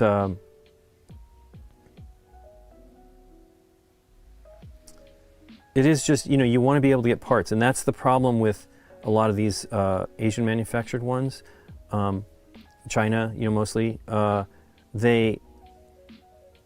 they don't have specifically parts for them, but I have absolutely bought. So I had I didn't drop it, which is normally how those things go if I was going to damage it. But I did drop the needle, the tiny little nozzle at the end. And I was like, oh man, this is silly. And I was looking for it. Now, that was the last time I did anything like that, because I did it in the bathroom and I never found it. It's in there somewhere probably still, and I just couldn't see it. I mean, I was on the floor looking around with lights, and it was the tiniest little piece of brass. So I ended up ordering one, and it fit, because I feel a lot of those are manufactured by the same people. Now, these ones from Gallery, they're a Chinese manufacturer. I think they have a lot of stuff here too, because I've ordered. So when I first got that one that I had, which is the GHD or whatever, GHAD, is that correct? GHAC, the needle was bent. It was the tiniest bent, but I noticed it and I was nervous about it. I've never straightened a needle really successfully, and so I contacted them and they sent me a new one, and it was fully packaged retail, had barcodes and everything. The little things that I got, the little cup and the different needle guard, or what do they call it, needle cap, because I got it came with the deal that I got was the Airbrush plus a different needle cap, the one that's like the fork, two tines, and they were all wrapped for retail. So they are trying to have the things available. Like, you can definitely buy from their website. They were out of stock on some things because they were having a sale, so that's probably why. But the ability to buy the parts is essential, especially if you're clumsy like I can be. Now I had, because of that, when they were available at Michael's, I bought tons of parts. Well, it's an exaggeration. I bought a bunch of parts at the time, and I still have them. And they were very inexpensive. I probably got coupons on them as well, at the time. And it was great. Now, I don't see any of those kinds of things, and I actually don't see airbrushes in there anymore. I don't know. And Joanne is going out of business, so when they had stuff, which was a long time ago, I believe, I haven't seen anything in there either. Although I've seen crazy great stuff in the store. Obviously, they have like Cricut and Silhouette cutters, and they were carrying the like the kind of the retail version. Wow, this is very shiny. They were carrying like the retail version of the Glowforge, which was pretty awesome. Now they're gone. And I mean, they're not gone yet, but Nikki has been going in there buying yarn because she has projects that she's working on. And they weren't that big of a sale price, but they were cheaper. So she's like, because she's not going to have that place anymore, just to quickly go over and buy it. It is really bad. We have Michael's. They have yarn and things like that. They don't have as much. But Michael's Michael's isn't as close as the other one was. The other one was just down the road. And we were really sad when they said they were going to close 300 of them, but they're closing them all. That was the decision last week. So she went in and bought the yarn. I had to go to the doctor yesterday, and there's a Joanne up there, so she took me there and dropped me off, and then went and bought some more stuff. So she's probably spent like $400 in yarn.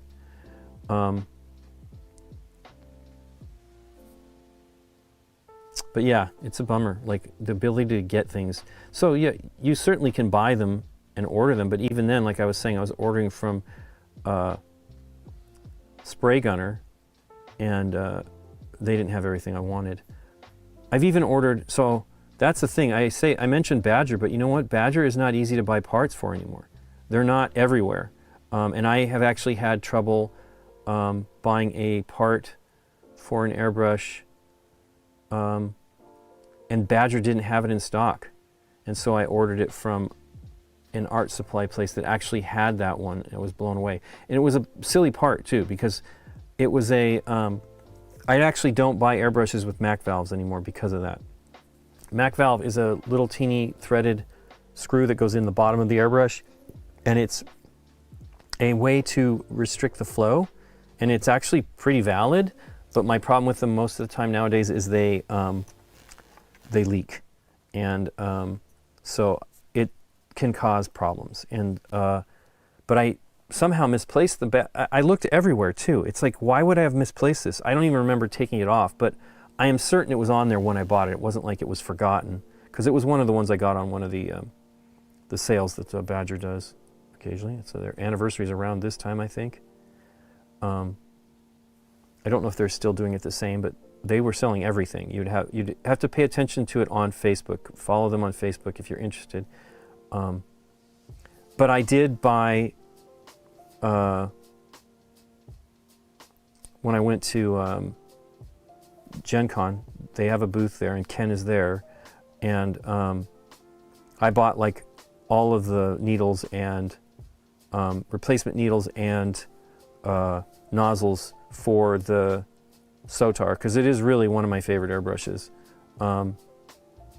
It's very tiny though too. It's another one of those small, it's got a very, very tiny nozzle, and you got to be careful. But I bought all those, and they were a great price. He's really nice, and he's really a nice guy. He's given me stuff just talking to him. I'm like, oh, you know, I got the blah, blah, blah. I love him. And he's like, please don't recommend cheap airbrushes. Like, I understand. But I'm also just always looking for another source, you know, like, and, you know, they're not cheap. They're not always perfect. You know, they feel more, I don't know. They're great stuff, though. They do make really nice airbrushes. I've been very satisfied with them over the years, and they're workhorse airbrushes for me. I've just been using these other ones because I've actually purchased them, and I'm trying to, like, oops, my head is totally in the shot. I've been purchasing them, and I'm trying to recommend to people like what they can get. I was recommending that one with the little teeny compressor, and I love that compressor, but I broke it.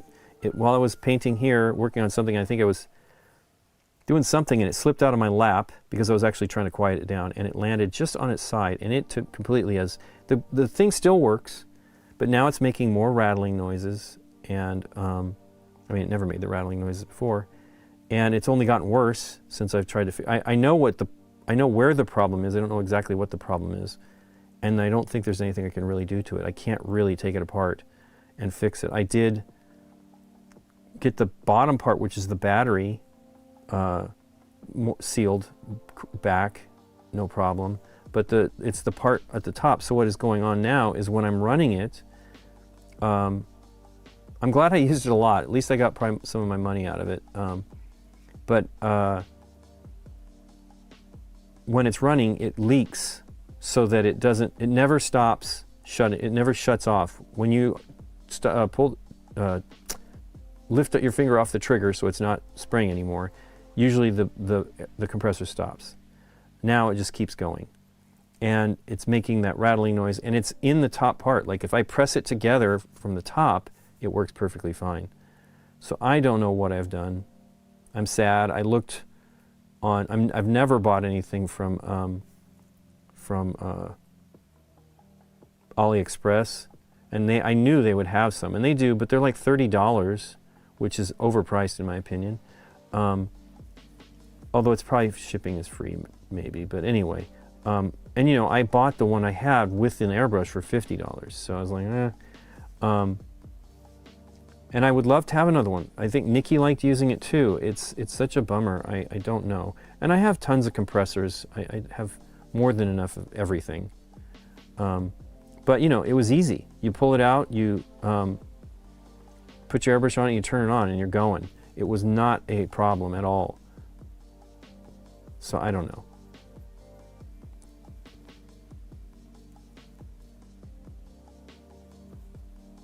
I don't think I'm doing a good job here covering this because I'm running out of varnish, and I don't want to mix more because it is a mix. I know what the mix was, but I'm always nervous about it for varnish. The shade, the gloss, although it's pretty gloss, so.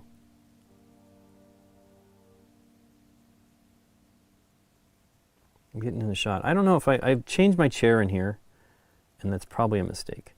But the other one was, so I hurt my foot in September, and it's still hurting.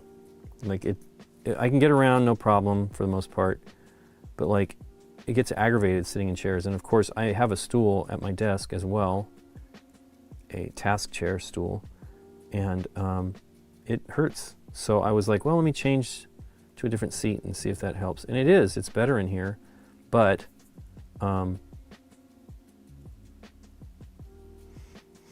I feel like the other issue, actually it wasn't even because of that was the reason why I changed it, that one. I changed it doubly because my neck was killing me leaning into it, you know.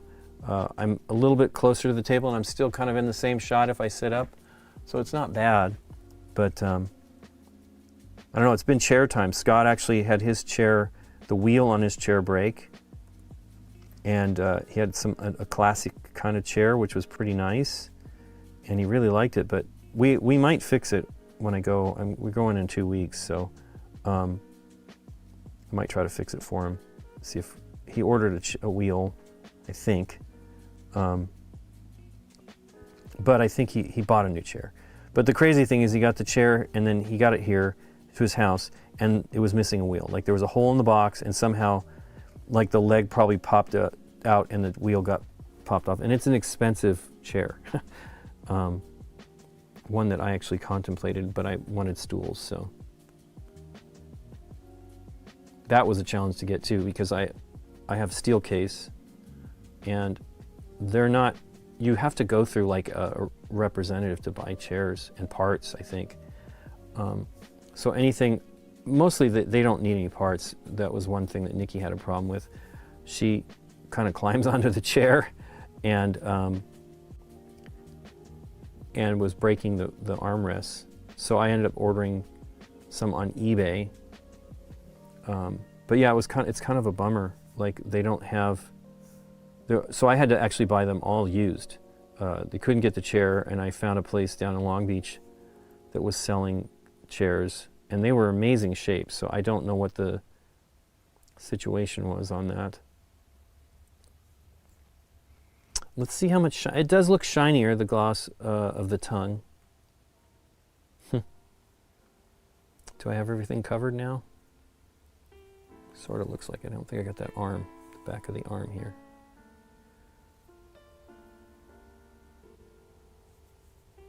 It dries pretty quick though, and it dries very flat. Let's see here, smooth. So here's one. Looks pretty good.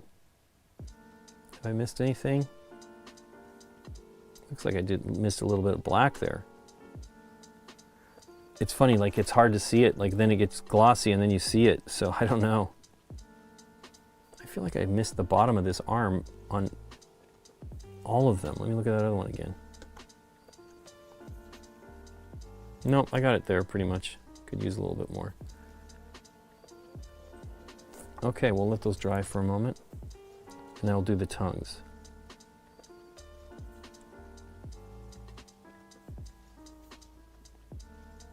Cool.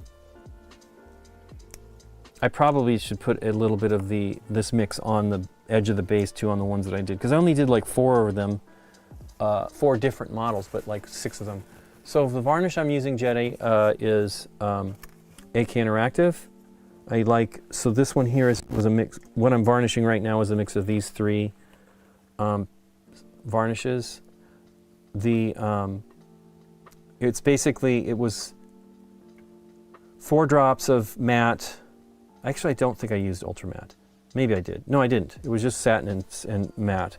I used 4 drops of the matte varnish and 2 or 3 of the I mean, it was 5 and 3. 5 and 3, that's the mix. Why am I confusing that? It's a little shiny. I mean, I was going for that, but it's shinier than I think I intended, but it still looks great. I really like their varnishes. I love their ultra matte. It's phenomenal. Truly amazing stuff.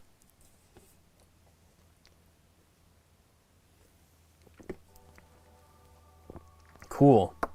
Okay. We'll let this dry a little bit longer. It looks good though, and it's probably white enough. And then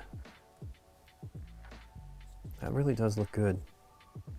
I did not do any. This is, you can see some of the speckliness of the rattle can, but it looks cool. I tried to do some like reflections and stuff with the varnish, and I mean with the silver and the matte medium. It's okay. I probably need to do a little bit of dark on there to just kind of give it some contrast. I'm not too worried about it. I'm terrible at that. Like the time, in a rush, if I spend a lot of time on it, I can probably do an okay time, but I really don't want to put that much effort into all of this.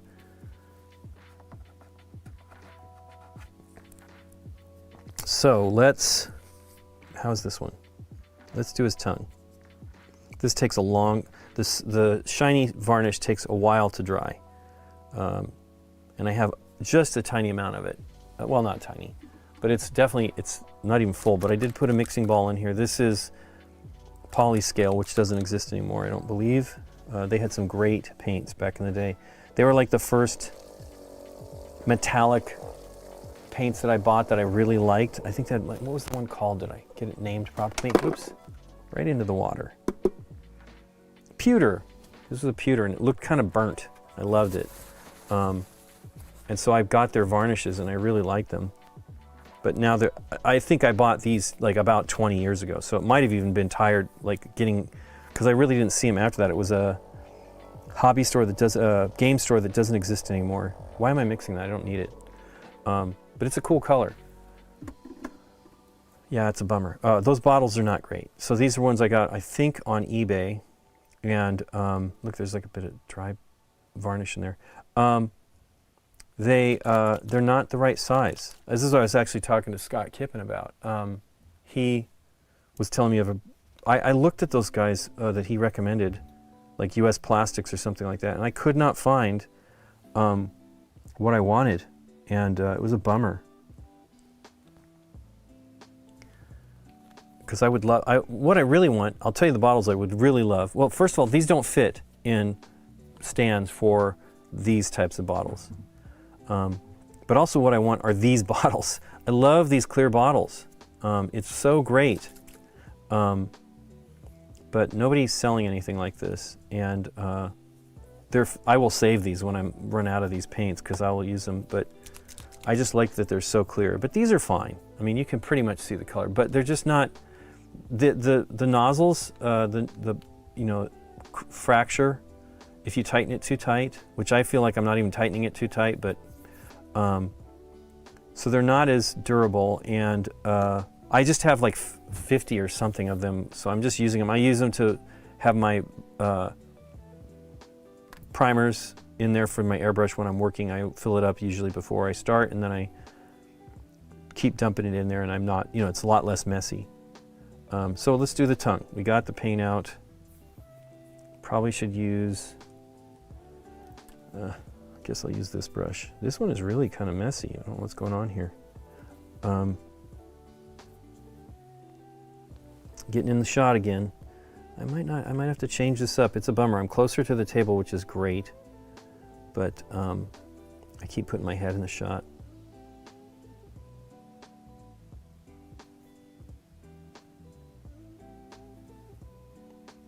The tongue I painted on one of the other ones, like the Villain Venom, I guess, was red.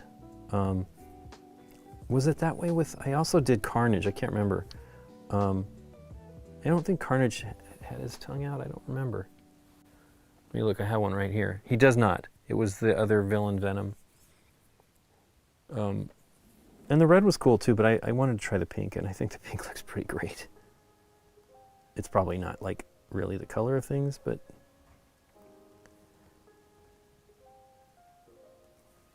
I'm disappointed with the DC United Kickstarter though, because it's not Kickstarter. It was a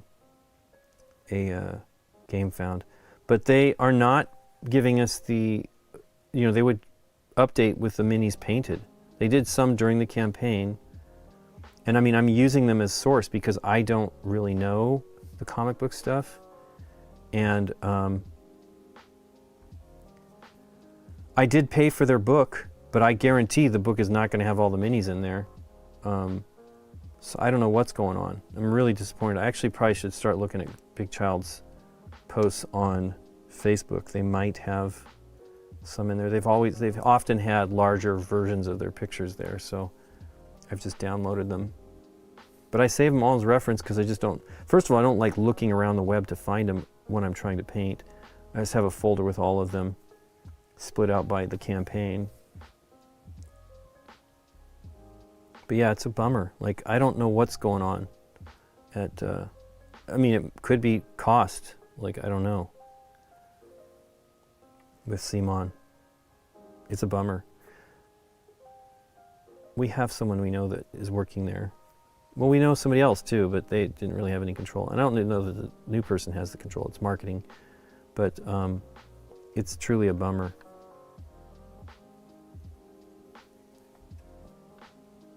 Cool. Well, he looks sufficiently kind of wet-ish, shiny. He's like oil, it's like a goo, right, or something like that.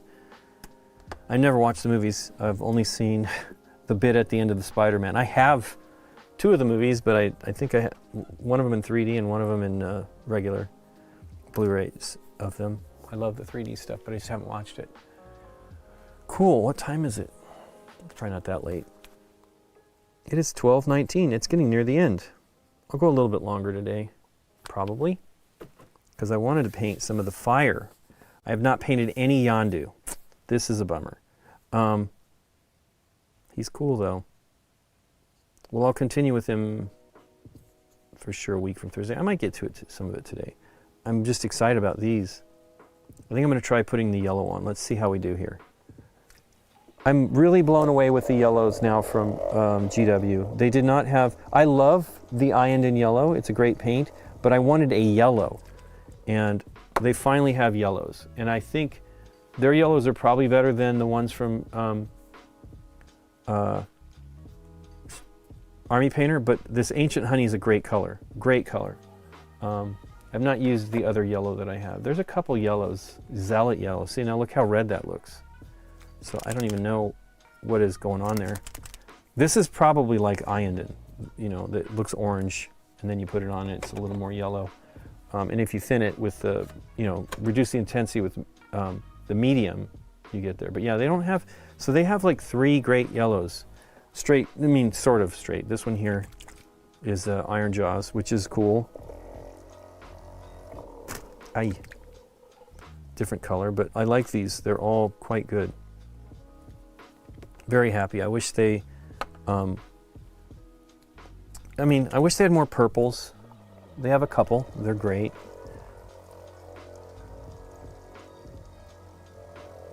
I haven't used them all though. That's my thing. Okay, so number 1, use some sort of stand. I'm super clumsy the way these dumb lids are, and I'm going to use this stuff straight out of the pot, which I actually don't like doing, but it will be fine.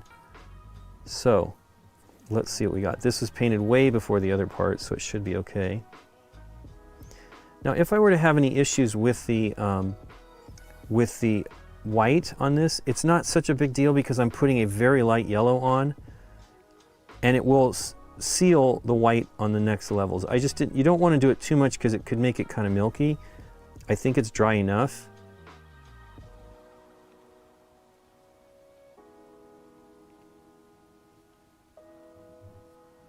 I hear crows out there. I think Nikki's making friends with the crows. I don't know. She was out looking at owls last night. There were 2 owls up in a tree.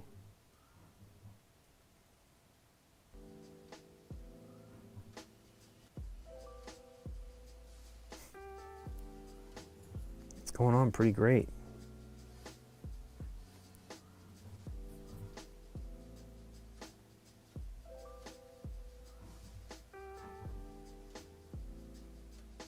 think she's actually working on.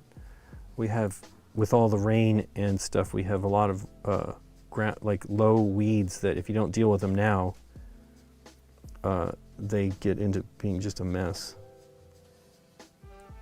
We don't have much of a yard anymore, so we don't have a yard worker. We used to have a guy. You'd hear him on the streams,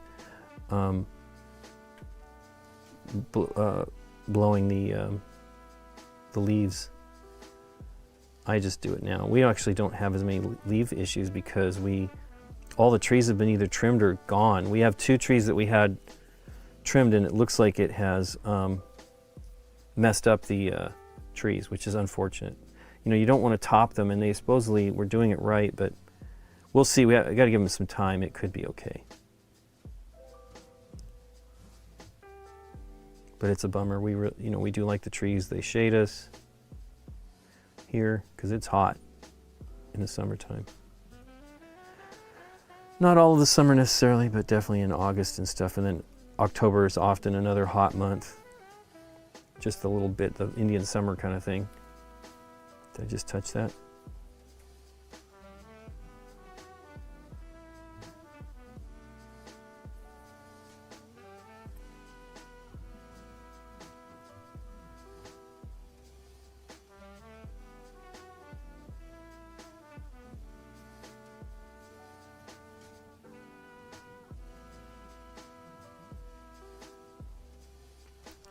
So I did buy a set of the, I mean, I've mentioned it many times now, but I did buy a set of the War Paints Fanatics paints, and they're pretty good.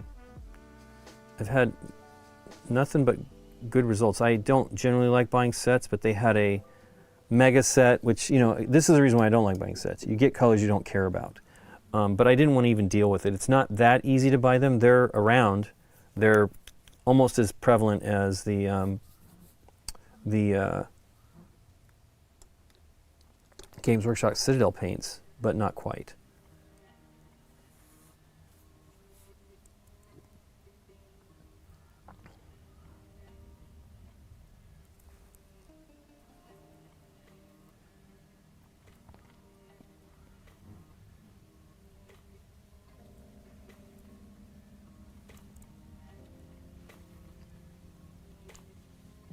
One of the reasons why I like the matte varnish, which is probably the reason why Rollo, I think, was saying that he uses the matte, is that fabrics generally are more matte. Leathers have more of a sheen, right? And so I will generally go for, it depends on the fabric. Like if I'm obviously using movies as reference and not comic books or the painting. And I will often do a little bit of sheen to things that I think would need it, but mostly I think one of the first minis I used, so that would be 2021, I think, was when I bought those varnishes. I did the Red Skull, and I did his coat, like, you know, it's like a wool coat. At least in the, I think in the movie it's leather, but it was kind of green in the paint jobs that like olive drab. That Big Child did. And, you know, they're basing their stuff probably more on the comic books, which I don't. I did finally get a book with Marvel, like an encyclopedia that has like this stuff. And again, you know, you're making some judgments because things have changed over the years on how they do them. But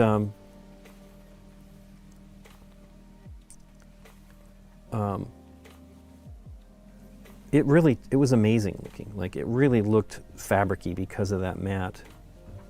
So I'm very much into poor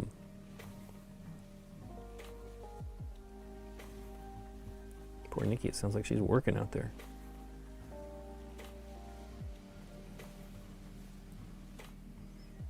Cool.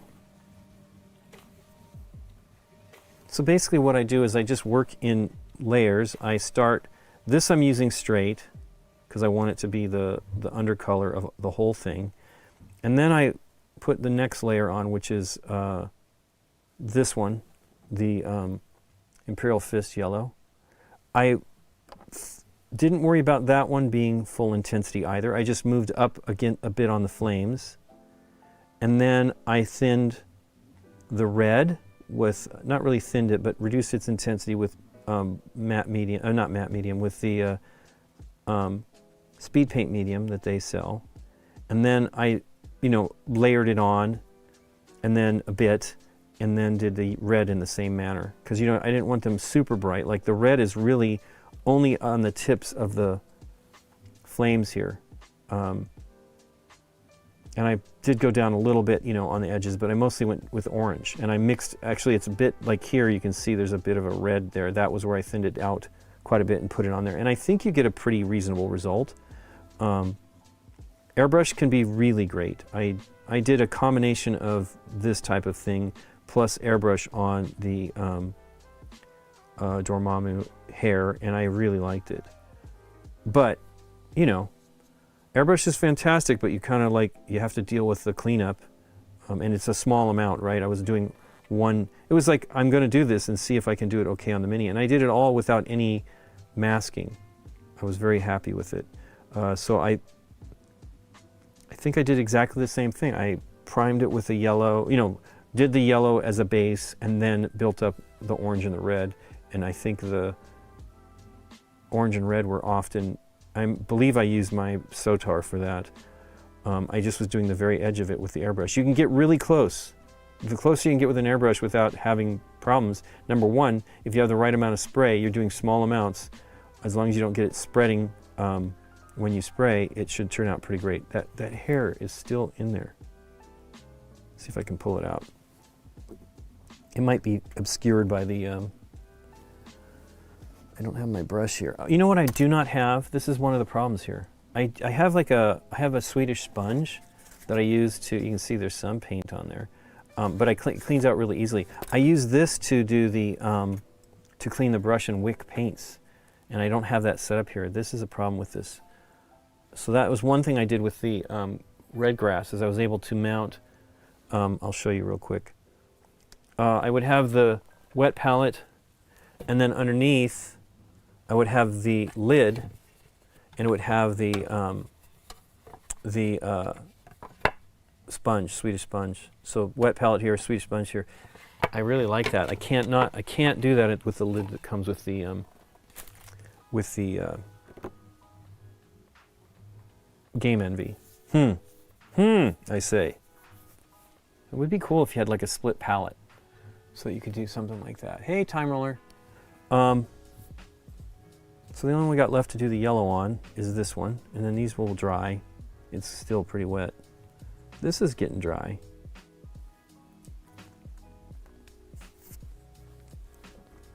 I followed the Marvel United on Reddit. It's pretty great. I mean, if you want to feel bad, there's some fantastic artists out there doing a great job on them. And these are just like people just doing their armies, a really great job. I'm happy with these, but I'm a bit envious of the abilities of people with the doing larger surfaces like these, but hand painting them, which is pretty amazing.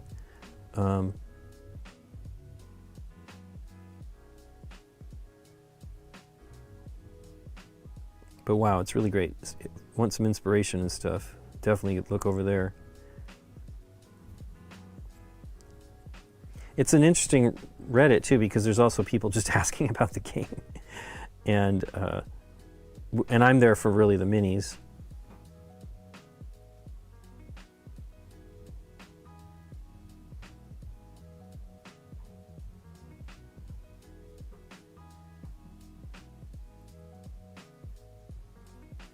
I keep getting a little dollop of paint right underneath the mohawk, and I don't want that on the black.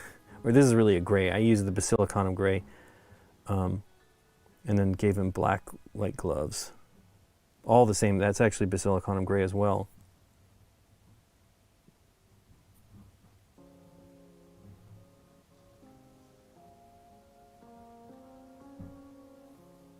Cool. Well, let me see if I can do a little bit. What time is it now? I could close this up. I really don't like this part of these bottles. The paint that builds up in here, and it ends up just hiking up the back of the bottle lid, and it's frustrating as all get out. And I've cleaned them. Actually, might have cleaned this one. It might have been this one. It had a little bit of a splash on the on the silicone here. It looks like that yellow as I see little drops. And it's frustrating as all get out. And this one actually dried differently. It was, I believe it's this one, was more chalky. So that might be the single pigment, where the other ones were a little more acrylic, you know, like resin, a little plasticky. But yeah, I was trying to clean it out because it wasn't sealing well. I'm like, this is a bummer. I don't need this one, but that's a pretty great yellow, especially for orcs. Okay. So I put the little agitators in here, the glass ones. Ghost Rider so far, how you doing, Cersei? I've been working on a few things. I'm pretty much finished, I believe, with the venoms now. I varnished them today. Varnished the tongues, they look pretty good. I don't know which one. I think these are the two. Yeah, this one's still drying. They take forever, the gloss. And I believe this is the first one I did. Yep, and that one's done. So it looks pretty cool.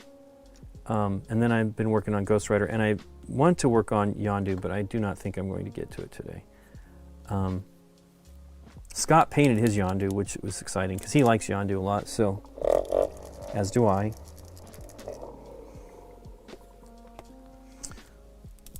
So I want a little bit of water accessible in the palette right here. Got all these, hey, look at that, it's dry almost now. That one's not. That's the gloss, but that's the mix. So the palette, these things sort of kind of keep your paint active long, because it's a smaller surface area than it is like on a wet palette. Now the wet palette helps you so you don't have to worry about it, but like on a standard palette, these are pretty great. And I love the cleaning ability. Now I have a little bit here that I didn't do a very good job on cleaning up, and I didn't even try on this metallic. This was the, oh yeah, look at that, just flaking right off. It's pretty great. These are actually wonderful. So this was one of the contrast, or the speed paint metallics, which are pretty awesome. So what I find, hey, I thought that came off of me. What I find is that they, it's much easier to clean this palette, because when if I were to use like a wet paper towel, I just clean it out very simply with that. So I'm gonna do a little bit, we'll probably just do one of these. Which one is the driest one? This one here that I'm on. Let me make sure it is. We'll probably just do the fire. It's the thing I did first. So I do a little bit of the yellow, and then I will blend a little bit potentially into the yellow that I've already painted, but I mostly start, you know, about a third of the way from the bottom. And again, these don't need it as much, the mixing, because they're so close. One of them is just a little oranger than the other. I'm going a little too low there.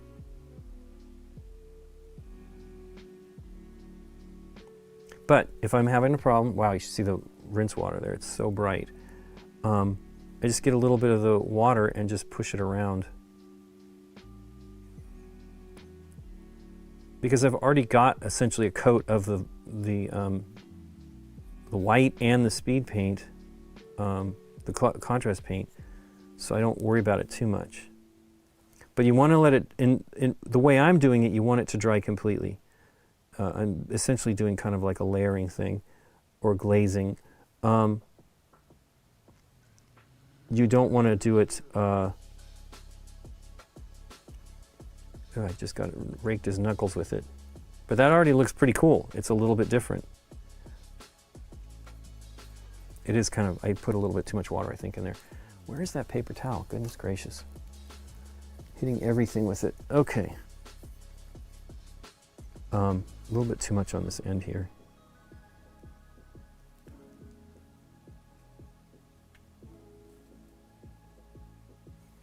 Okay, and then we're gonna do the same thing. Now I haven't done the hair, the mohawk yet. on the other one.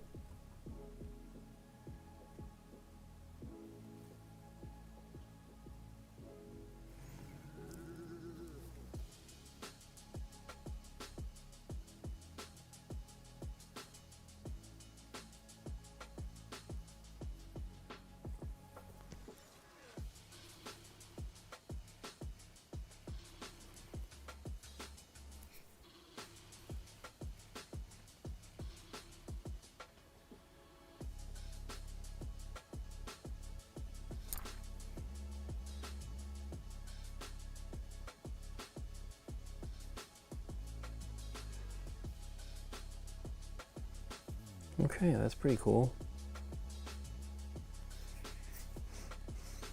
I have seen a great video on dry brushing from Artist Opus doing like a flame thing that was phenomenal. Now, it was a much larger object, but wow, it was amazing. It's one thing I would like to try to do is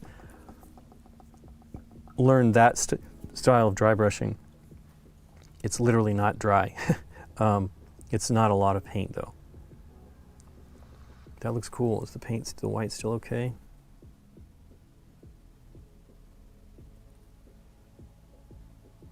Now, I didn't clean the brush super great here, but I'm also not worried about it because I'm going to be doing yellow on this one, and so a little bit of yellow already in it. I don't seem to be having any problem with it, but a little bit of yellow to start things off is not a problem because it's, according to the one, it's kind of like a gray yellow going on theirs, on the big child one.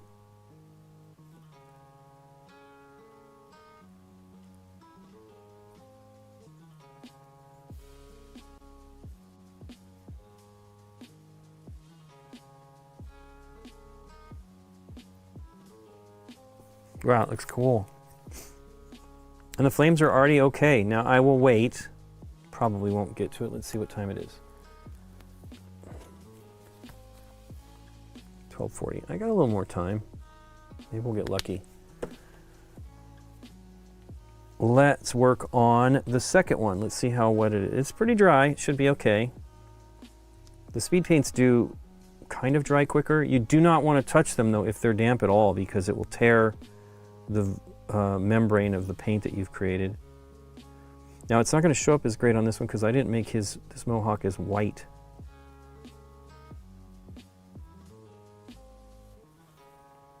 And I didn't do a good job here. There's definitely a bit of black there I might have to touch up.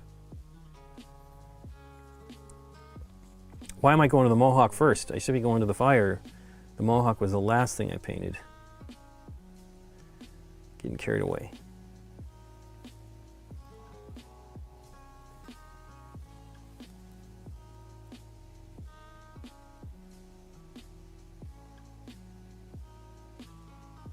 But I'm very excited to be done with these. For me anyway. Really just so cool. Hey, you can see here it's starting to dry in the bristle. Now this is Games Workshop. I don't know. Let me try cleaning the brush a little bit. Might have some white in there. No, it comes off, so maybe it's just a little tiny bit of white in that was drying, but it's weird. I didn't use that much since I cleaned it last, so who knows. That looks pretty good.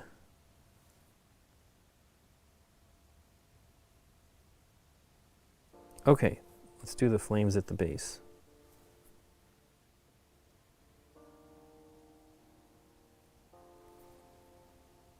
But you know, these are so subtle, the difference. I mean, it is oranger, but you don't notice it much. It's when you get to the reds and the orange that it will be a little stronger.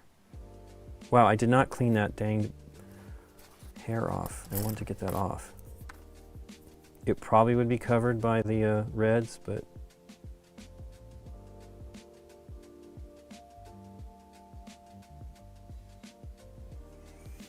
I got it off, but it did a little tiny bit of a tear there. Probably can't see that, but I sure can. And I'll have red up there that will probably do a good job of covering it.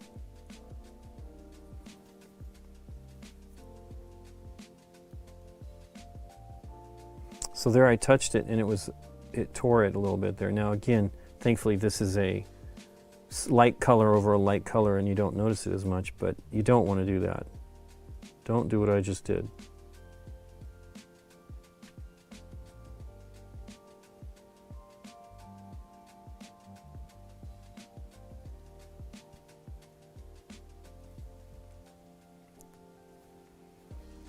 Very cool.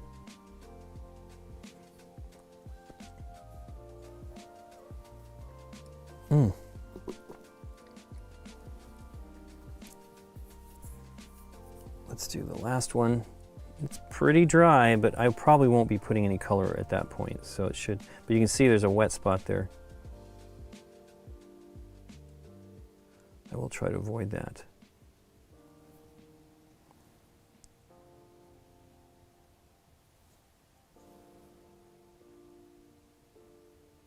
I'm kind of doing this at a half, which is a little too high up.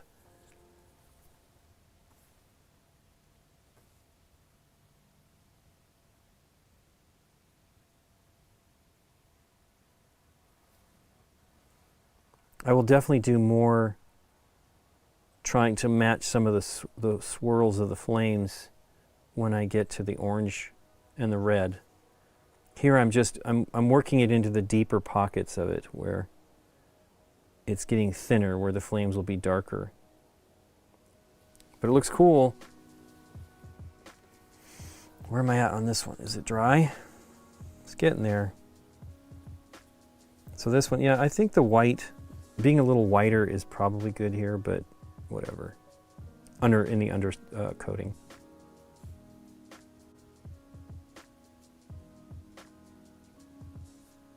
That looks cool.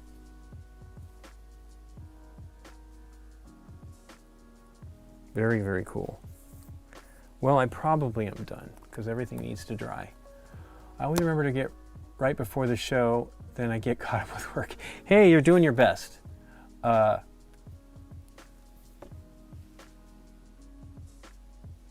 be late to the Tuesday show. Well, don't worry about it. Thank you so much for joining us as it is. Seriously, it's great to see you. Today was work till I started streaming. I was racing and I was a little bit late getting started because I was having a problem. So we have a couple of connections between the cameras and the server, the streaming machine. And so what I was dealing with was one of the cameras was green. The down cam was like, it's clearly an HDMI, HDCP, what is it? HCD? Let me remember what it is. Copyright protection. So it's HDCP or something like that. That doesn't seem right. But anyway, it is the copy protection. Between HDMI has copy protection. We use SDI on that computer, so we have a camera connecting to that box, and then camera. I actually have a confidence monitor here, which is a little display for me to see where my head is in the way, and it goes to that, then goes to the SDI box, conversion box from HDMI to SDI, and then it goes into the studio. So it runs into problems like we have like glitches, like flashes, and that was what I was fixing first, and then I ended up having green. Everything was green. And every time we do it, I have to figure out what it is. Now, it's the down cam with the most interconnections, right? So it goes from camera to the display, to the box, then to the computer. So, too many problems there. You've never used Army Painter? Wow, I'll tell you, the new ones, so I loved their, this is Skippin, Scott. I never used them either, except for these. I love the strong tone. Actually, my friend Sebastian was the one that recommended it, and I really, really like it. I'm on my second bottle right now, third bottle? Yes, because this is this is the one my second or third one, and then this is the one I just got with this. Hilariously, I just got with it. I think, is that right? Or maybe not. Here they are. Yeah, there's strong tone. So there's the new one. So I had used both of these like interchangeably, so they're equally done, but there's the new one. And they might have changed the formulation a tiny bit on these, I don't know. dark tone. Well, they give you 4 tones in there. That's pretty great. Strong skin shade and then 3 tones. They're good. They did not used to be great. And I love the speed paints. Other than the drying out thing on the brush that I have an issue with, which isn't even that big of an issue, by the way, it's pretty phenomenal. Wow, he looks cool. Wish this was a little drier. Very cool. Well, thank you for joining me today. Yeah, their quick shades are amazing and have been consistent. So I've had these for, I think Sebastian recommended this to me in 2019. So I've been using it for 5 years so far. And it's great. I want to actually have all of their tones. They have shades of like color, you know, purple, and which, you know, the GW ones are okay. They were nice enough to send me, gosh, I think it's a couple years ago now, when they put the extension of their contrast paint range, they actually updated all the shades. And they sent me, you know, it's like, I got 8, 16, you know, like a bunch of shades. And they're good, but they're not. Normal oil is different now. Targor Rage Shade. Soul Blight Gray Shade. I haven't tried that one. I need to try that one. But, you know, Reichland Flex Shade. I love those colors. I don't think they're quite as great as they used to be, but they seem to go on a little smoother, so maybe they're better. I don't know. Too red for your taste. What's that? Oh, yeah. Strong tone, I don't feel like it's that red. It's more brown, but maybe it is. It depends on what I'm using it for. It's not a black shade. It's a strong tone. There is a darker shade that's more like Nuln Oil. And I have all of those too. I have multiple bottles of the original, well, the most recent stuff where they were in larger bottles. Now they have them all in the same size bottle as the contrast paints, which is fine. I really love the big bottles though. But when they changed them out, I had some and I just went out and bought more. Here's their new bottles, their older bottles, and you can see the size. This is Seraphim Sepia, and it's 22 milliliters. Phone buzz. So 24 milliliters. And so then the new one, let's see if I can find the same one. Check that out, Seraphim Sepia. Blind pull. I kind of know where they're at. Yeah, they've changed this one. 18, so wow, 6 milliliters less. Now, it lasts a long time. And they do look, but look how red that is. Oof. But that's meant to be a sepia or sepia. I call it sepia, I don't know. I've heard people call it sepia. I'm like, what? Called it sepia in college. Anyway. And before that, because I remember sepia tone prints. Anyway. I'm showing you guys the stuff that's not, let's cut back to that so you can see the sizes. Here's the sepia. See if I can blind pull it again. There's the sepia, 24 ounces and now 18. That's a bummer that it's that much smaller. They don't look exactly the same though, that's for sure. And that's the downer. Like, I thankfully I'm not painting an army where I need everything to be the same, but like color changes are a total bummer. And I understand that people would be frustrated with that. Anyway, we'll be back on Thursday with the stream. Let's see who we can raid here on Twitch. Dark and mid-shade. I've never done that, Rolo. You haven't either. I know they have cans, too, that you can easily do that in, but I've never done that. Wow, look at this. These bottles don't seal. This is frustrating. The paint is fine, but I could totally see on the edge it wasn't sealed. I don't know. I don't like their bottles, but whatever. The pots have their uses sometimes, but I definitely prefer the drip. And you know, I've talked about it recently. The dropper bottles, you got to be cautious. So I thankfully had it happen on this one. This is the Speed Paint Medium. I was trying to. Number one, you shouldn't have to squeeze hard. This is pretty fluid, and it shouldn't have been a problem. But I just literally just shot a whole bunch of the half the bottle probably in the when I was into the one that I was trying to add it to and beyond. And so unfortunately that was it. But the thing is the little nozzles, they can clog, and this stuff all comes apart too easily. So I use this. Somebody recommended that I tape a paper clip to a brush handle. These are not really brush handles. They came with the brushes to protect the bristles, but I use it to poke it in and make sure it's clear before I pour. I haven't used any of these today, so I haven't had to worry about it. But you should, because it's not fun. And the other thing that can happen, another reason why you do not want to push too hard, is the mixing balls can get caught in the nozzle. So there's 2 of them in these bottles, and it could get in the way and cause you to pop the whole lid off. Now, I believe that's what happened on this. I believe it was the whole cap popped off. And look, it's pretty simply, it comes off very easily. It does not make me entirely happy. You can't see that. Comes off really simply, and it doesn't snap into place like I feel it should, but whatever. Eyedropper bottles are great, but you have to worry about the things with those as well. So they all have their risks. These bottles, my issue with them is when I close the lid, it's a huge glob of paint. And I try to put it into my palette or onto my palette, and it still is a lot left, and I just don't like it. I don't want any solid particles of paint coming out when I'm trying to put paint in something. I just don't want it, particularly if I'm using that paint for airbrushing. So it's no fun. Reaper paints, I haven't used Reaper paints in forever. It's technically a pokey tool. That is pretty much it. Reaper sells them. Awesome. Well, I made my own. It works pretty good. I haven't bought Reapers in a long time. Those were probably things I bought 20 years ago. I bet their paint's better now. So let's see what we can do for rating. That's the other thing, is all the paints have gotten pretty great. You don't really have to sweat it.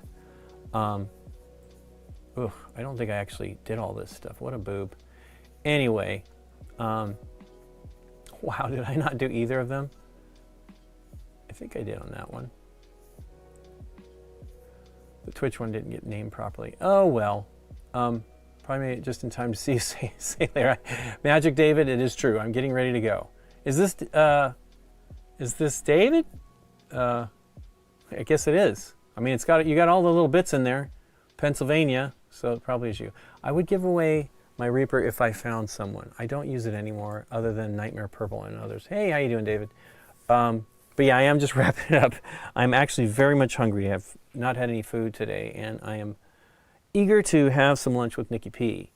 Yeah, I don't think I've seen you on YouTube, David, which is cool. I'm happy that you're here. So let's go to the control panel, or the stream manager, creator dashboard, all these things. Am I there already? I don't know. I don't feel like it. Nope, there we are. Stream manager.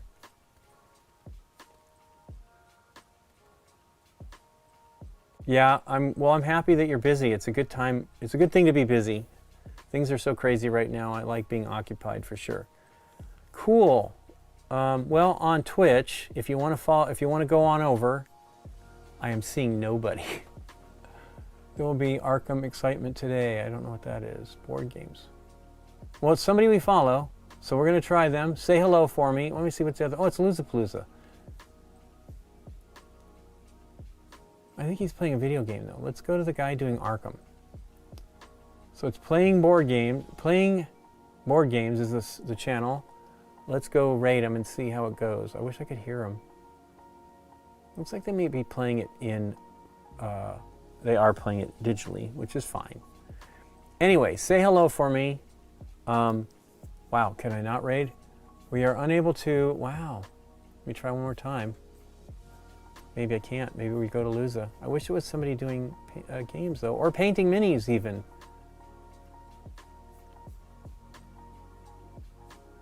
Nope, can't raid them. What a bummer. It's so weird. I love the rating part. I think they're playing... well, I don't know. Let me look. We can't go to them anyway. It just said, there will be Arkham excitement today. Let me look at the... I can't do it, but I'll just look at it for now and go back.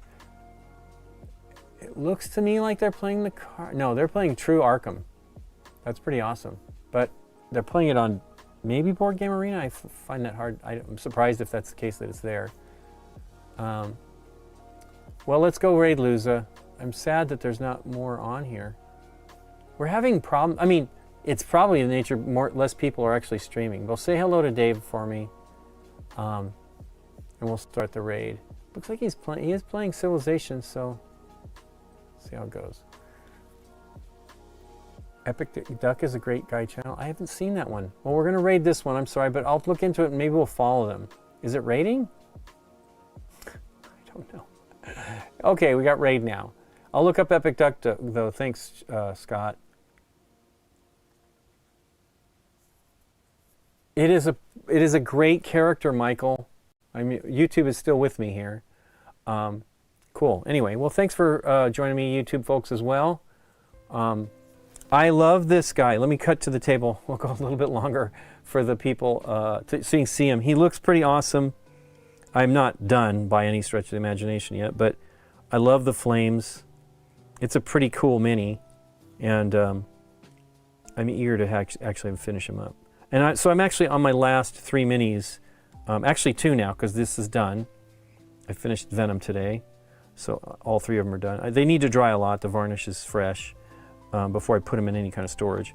But I have the Ghost Rider and then Yondu. That is it for the main box for me. I still have more to paint for Scott and my friend. Yeah, the Flame Mohawk's awesome. It's not done. I'm going to do it more like this when it's done. But it's pretty cool. It's a cool looking mini. I actually, you know what? I've blown it. I should have been painting this stuff too. The flames coming out of his mouth. I will do that when I do the rest. It's only 2 colors so far. But yeah, it's awesome. See, there you go. You got to plan what you're doing. I could have done that all when I was painting it. Anyway, thanks for joining me at the last minute, Michael. And let's see here. We'll cut back to this one. And I'll see you guys next time. Again, we'll be back on Thursday with a regular Game Night Live. I'm not certain what we're going to play. It's probably something new. And hope everybody has a great week till then. And if you can join us. You may not be able to join us. Take care, everybody.